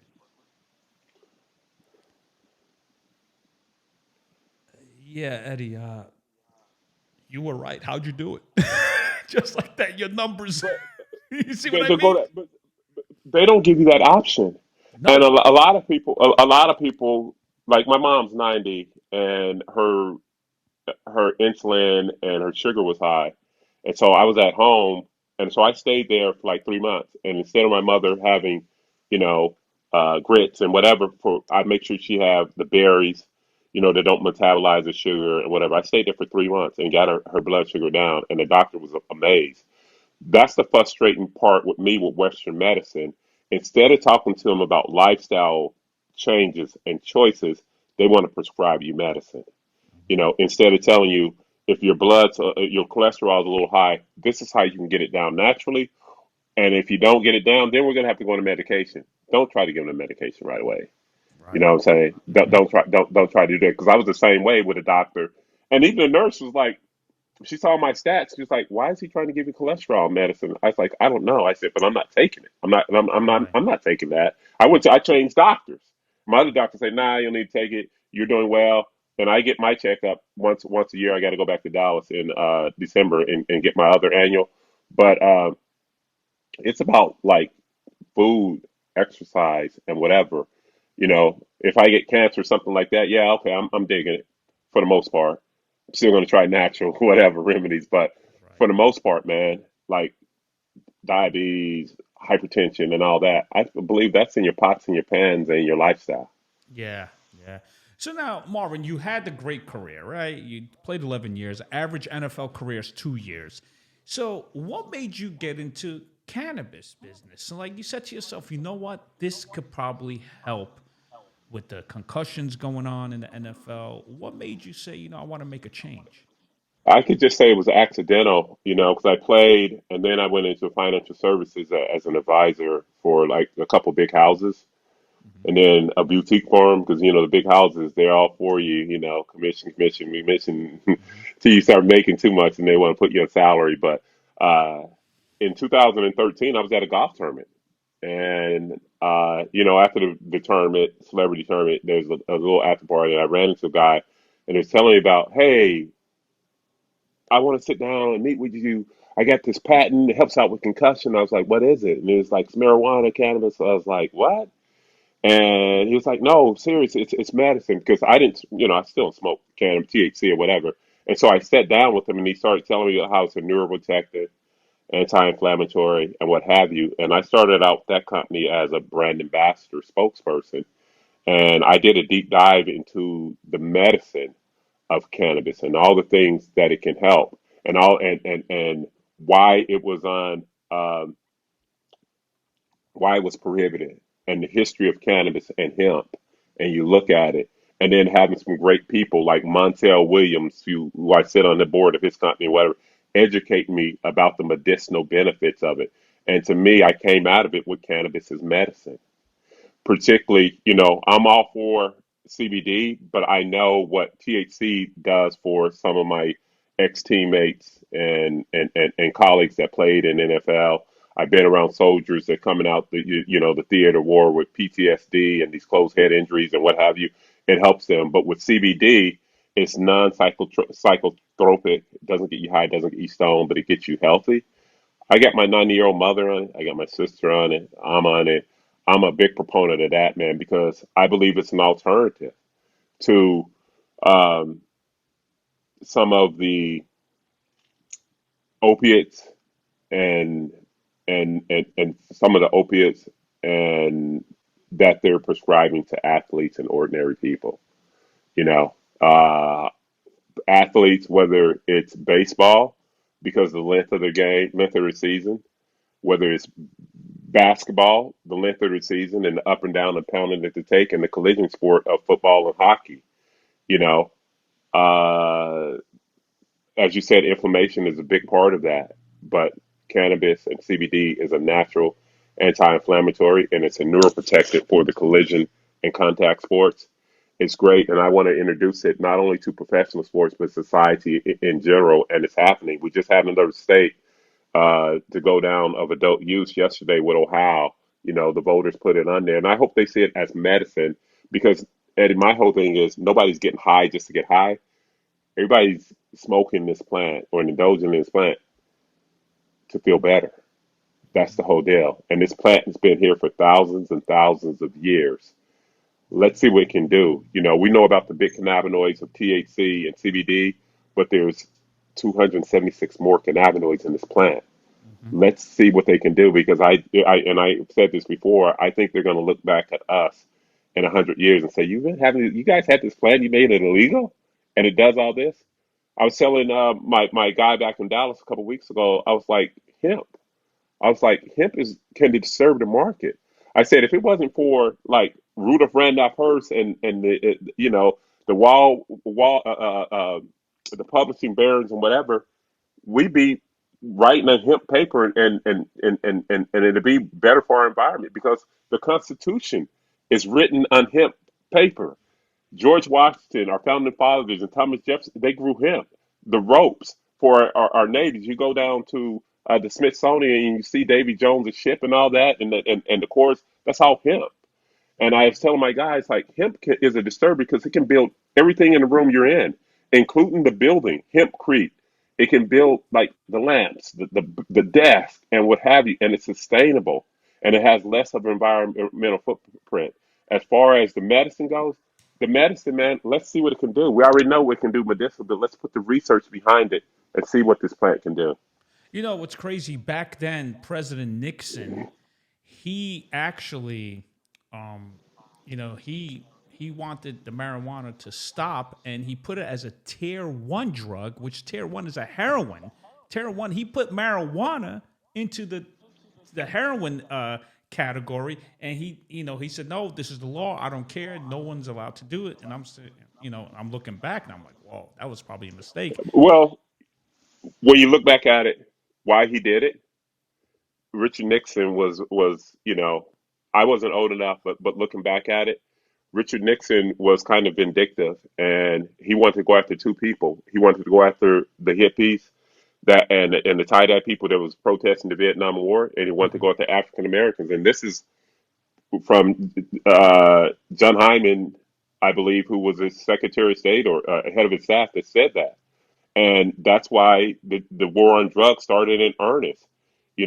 That's how it started. But Richard Nixon had a report that said the same things that I'm saying today. That cannabis is does make you violent. It has all these medicinal benefits and whatever. He had this report and he pushed it all aside and he put it on Schedule One with Yeah. heroin, with Hmm. LSD, with all these other hard drugs and what have you. And it shouldn't be there.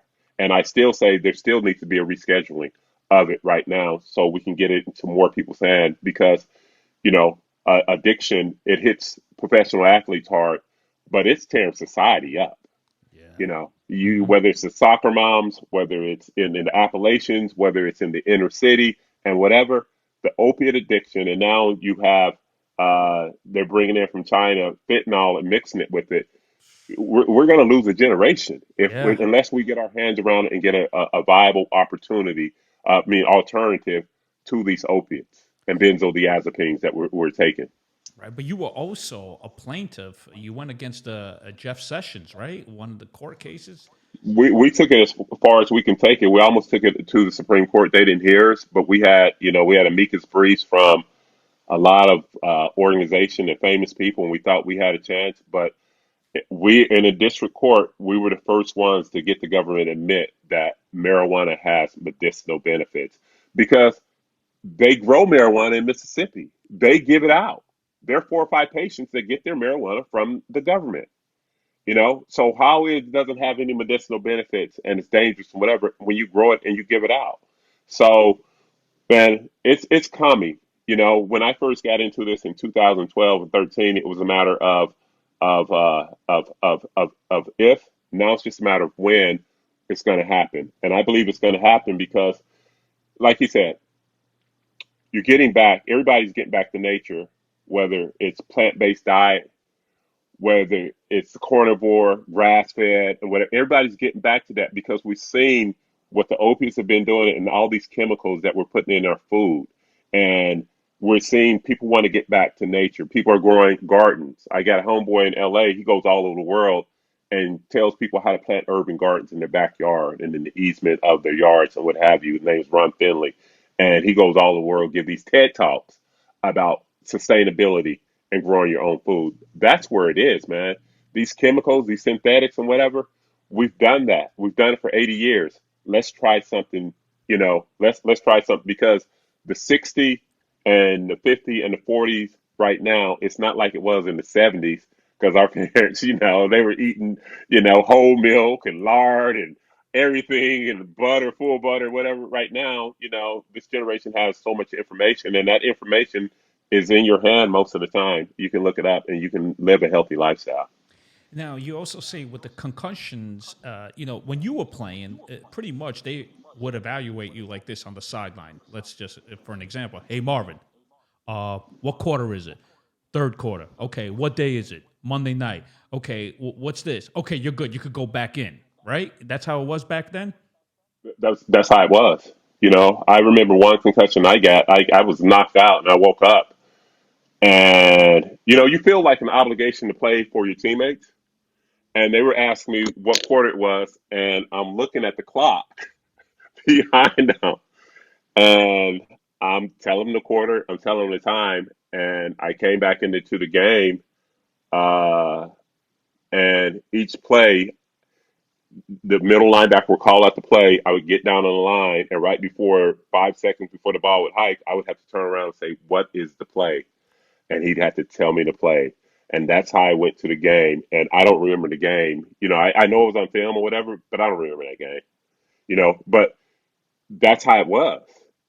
That's how it was. It was a dingy. It was whatever. And it wasn't like you went out the game and you went into protocol back then. Nah, you played. You see, you get your bell rung, you head and you see the white spots or whatever, and you're just trying to get it together so you can go out there and play because listen, you can run, you're okay.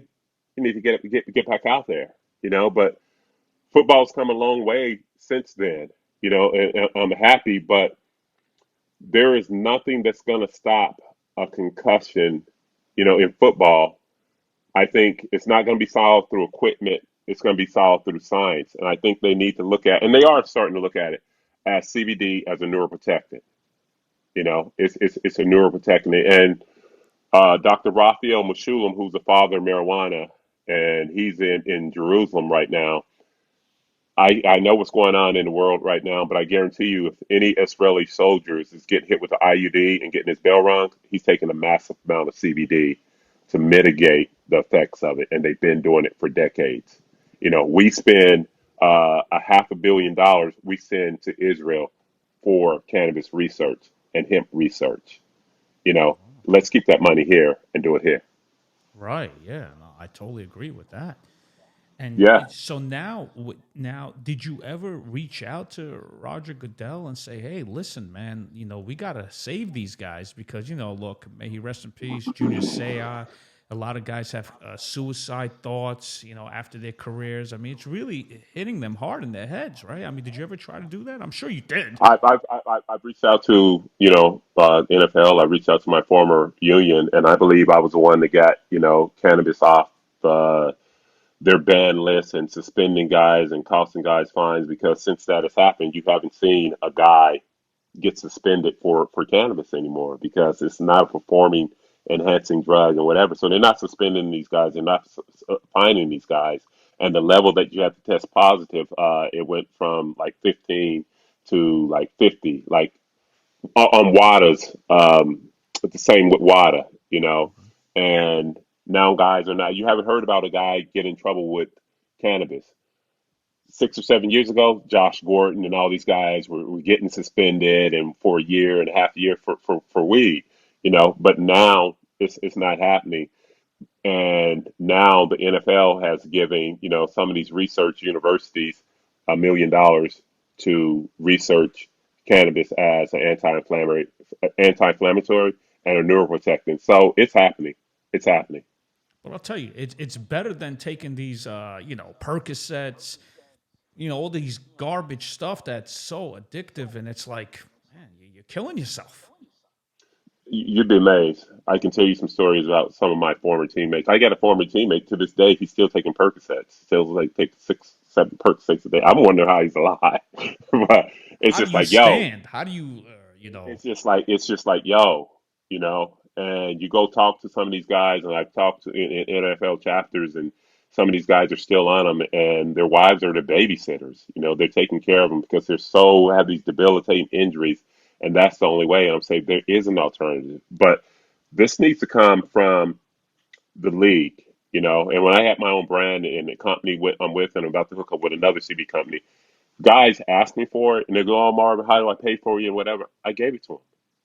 I give it out. I give it out because it's medicine, man. It's medicine, and it's not going to like if you have an acute injury or pain or whatever. I understand that, but if you're having this like lingering pain or whatever, and you can't sleep or whatever, there's natural alternatives. Instead of taking Ambien, and instead of taking Percocets, and instead of taking naproxen and taking Indocin and all this bullshit that's killing your liver, killing your body, do something natural.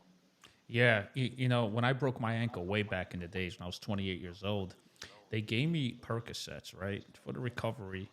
They said, take this. But, Marvin, right before I took it, I said to myself, Eddie, once you don't feel pain anymore, throw them shits out. And that's what I did. I set my mind that way because I don't want it happening in my house. And don't get me wrong, did it feel good while I'm injured? You know what I mean? I'm recovering. Oh, yeah, you're high, you're in bed, whatever. But in my mind, I said, this could kill you. So once my pain was gone, I threw it out. I was like, I don't need this shit anymore. My thing is that if I had 7 surgeries and fingers, and I don't know if you can see that or Yeah, I could whatever. see I that, had man. Look at that my guy. fingers done, and both shoulders reconstructed, and quad reattached and all that.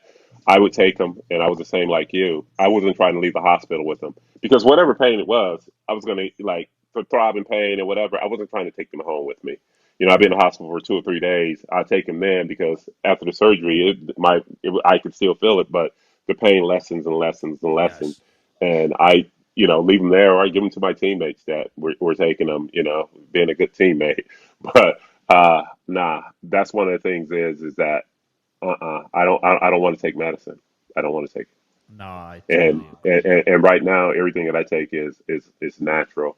Whether it's protein, whether it's vitamin D, whether it's CBD and whatever, it's all natural. Yeah. What about the movie, the Doctor Amalu? Is that what his name is with the concussion Dr. film? Benjamin Amalu, I know him personally. Yeah, Now and I wish the movie would have got more pop. It was a good movie. it was an excellent film. Will Smith, I think, did a great job. My question is, when the NFL personnel, the offices, the front office, when they saw that film, were they like, "Oh shit, we're in trouble now"? Uh, I think it could have been because the thing that I hate about it is it had a December release, and it came against there's a blockbuster movie that came out that just took all the air out. But I don't know it was on purpose for the NFL or whatever to try to bury the movie in December because I thought Will Smith had an Oscar worthy performance in it. And I think if it would have been released in May or April or March, it would have got more traction. But you can't release it in the summer because that's when all the blockbusters are. And I think it was released and there was a big maybe it was Mission Impossible, maybe it was a Mhm. Disney movie that came out that just took all the air out, sucked all the air out the room with everything, and it kind of got buried. And I don't know if that was on purpose. I think it was on purpose, but for everybody that saw it, it was impactful, and it opened you up to the realities of what football was. Because I saw it at a special screening in the city, and the audience was just like stunned. I thought it should have got more traction, but it's still getting traction to this day. But I just thought it was buried. I thought it was buried. Right. Yeah, man. But listen, Marvin, I think you're doing a hell of a job right now. You're trying to save these guys. And, there's an old expression what Jackie Robinson said back in the day. It's not what you could do for yourself, it's what you could do for others. And that's what Yep. you're doing right now. You're Yep. trying to convince these people, and it's working, right? I mean, what level are you at right now? What percent? Are you like at the 60%, the percentile as far as, what? We're close. We're getting there. Yeah, we're getting there. And starting from ground zero, yeah, we're making progress. And I know, like, current players, they already know about CBD. They're taking it. I try to tell them to take the hemp-based one, not the cannabis-based one, because it can stack and maybe you get a false positive or whatever. But these guys are very, when I try to talk to them about, it, they already know about it. They already know about it. Marvin, if you're the owner of a football team and you see one of your players got a concussion, what would you do with that player? I'd make it mandatory that he doesn't play for at least 3 weeks. 3 weeks. Because I want to take care of the human. I want to take care of the 25-year-old, the 35-year-old player, to making sure that he's functional. The 45-year-old makes he a functional member of society that can take care of himself and take care of his family. I don't want to rush this guy back. And that's the thing about football is they rush guys back. Professional sports, they rush guys back, and they can alter careers. Like Derrick Rose with the Chicago Bulls, he never should have came back the same year, and it altered his career. You know, but I see it all the time in football. Guys get rushed back, and they're not ready. They're not ready to play. How many former players are reaching out to you and say, Marvin, man, this changed my life, man. Thank you so much. You know what? I got a lot of guys. I got a lot of guys that got it for their parents. I got a lot of guys that got it for themselves, got it for their brothers and whatever. But I get it like every day, and they know. If I go to the Jet, I go to the Jet game. I went to the Jet game a couple weeks ago, and I got a couple guys' number, and I still have access to it, and I send them, a care package, and tell them how to take it and what have you, and it makes a difference. It makes a difference. So the difference between CBD and THC is that THC you could get a little high, but CBD is more like helps you heal. Medicinal wellness. Yeah, I tell people the difference between THC gets you high, CBD gets you healthy. Okay. But there are some medicinal benefits to THC too, because I got a lot of teammates that you partake in CBD and it helps them with, the closed head injury and helps them with some of their pain. So now, let's say if a guy takes a gummy at night, a THC, he just wants to do it because he wants to go to bed. Is that healthy? If it helps him when he goes to sleep, and if he's not on, Ambien or any other benzodiazepines, yeah. And what if like here's the whole thing. What's the worst thing? I would rather him take a gummy than have a nightcap. Mm-hmm.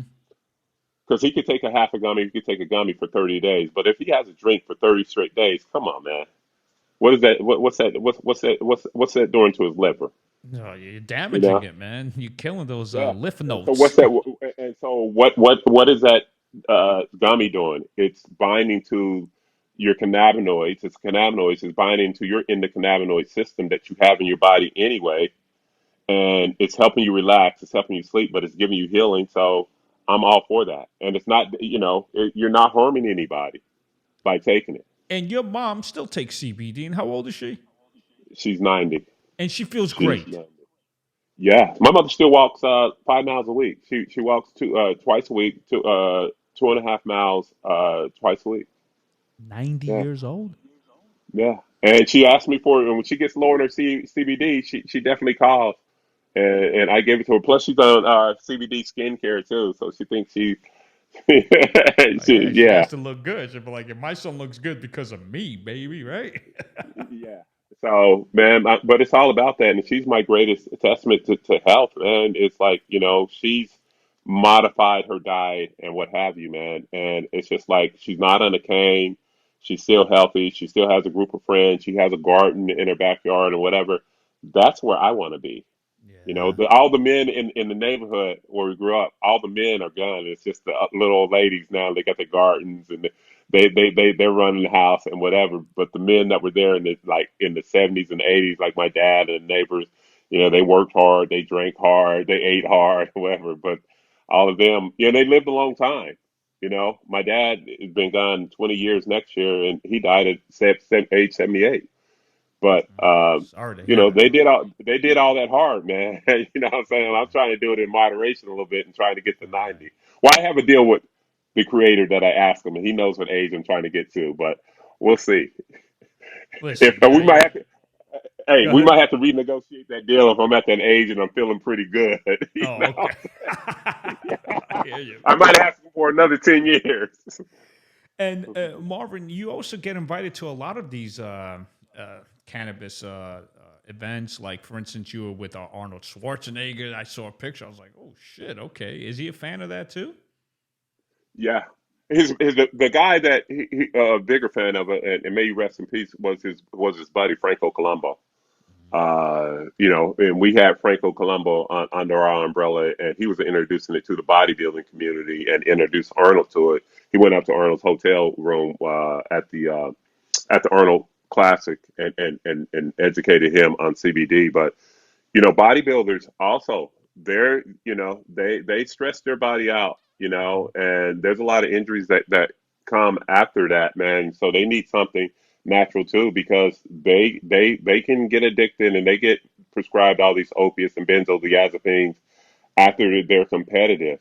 You look at Ronnie Coleman, 7-time, 8-time Mr. Olympic, and now he's on crutches. And you look at a lot of them, they have issues because they push their bodies to the extreme. And then after it's over, they got to kind of, have that normal lifestyle, a normal diet, and whatever. And sometimes there's some pain there.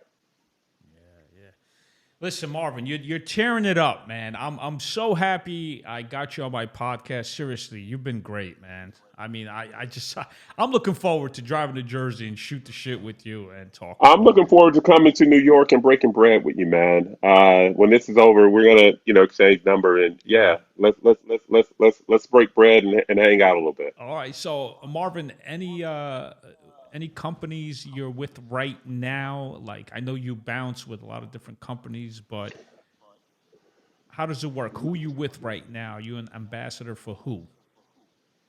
I'm still with Lenitive Labs, which is Montel Williams' company. I'm with another one called Undo. They're based out of Arizona. They're getting some traction, and then we're trying to do something over here in Jersey with a company called 1111, become a vertical growth facility. That's my big thing. And the service hall, the dispensaries around here with quality cannabis, man. We want to give people quality medicine, and we're close to closing that deal, and that's where I am right now. But if you want to reach out to me, just, look me up on IG at mwash52. And if I can help you, reach out to me. So, if a person wants stuff from you, he could reach out to you through social media, and you'll educate him, right? I try to help them as much as I Okay. can. If I can't, and if I can't help them, I got people in the cannabis industry from doctors and nurses and practitioners that can help them. All right. One more thing. Back to Dan Marino. When, he talks a lot of shit, like, teasing. When you sacked him for a safety, did he say anything to you? He's like, you son of a bitch. Did he say anything like that? Nah, I just got up and ran. I was so happy. I was elated. And that was a Pete Carroll special. And Pete Carroll said, either you're going to come free or he's going to come free. He said, don't blow this. And I almost blew it because I grabbed him by his jersey and that's how my hand got messed up. I had him by the jersey and it got tangled, but I wasn't letting go. And I ran and yeah, I was so excited. And then I went back to the sideline. I remember, and my hand was hurting, and I taped it up. And then after the game, I was like, "Yo, this is not normal." And yeah, but that was on the Dan Marino sack, and that was like one of the highlights of my career, sacking Dan Marino for safety. Well, at least you didn't do what Ronnie Lott did and said, just chop it off. you know? He was a teammate at the time, and I was arguing with the doctor one day, and I was like, "Nah," I was like, because during the week they would put me in a cast, and during the game they would shoot it up and tape it together. And during the week, I was just like, man, I don't want to put this fucking cast in. And I was like saying something like, I'm not going to be. And then Ronnie Lott comes walking in, and I look at him, and he looks at me. I was going to say, I'm not going to be fucking Ronnie Lott. So that was perfect timing, right? And he came walking around the corner, and I just looked, and he looked, and I was like, shit. Unreal. All right, listen. This is Marvin Washington. Reach out to him on Instagram. Look, you see the info right there. What's your Instagram and Twitter? Go ahead. What is it? MWash52. MWash52. All right, let me end this right now, but don't go anywhere. All right, hold on.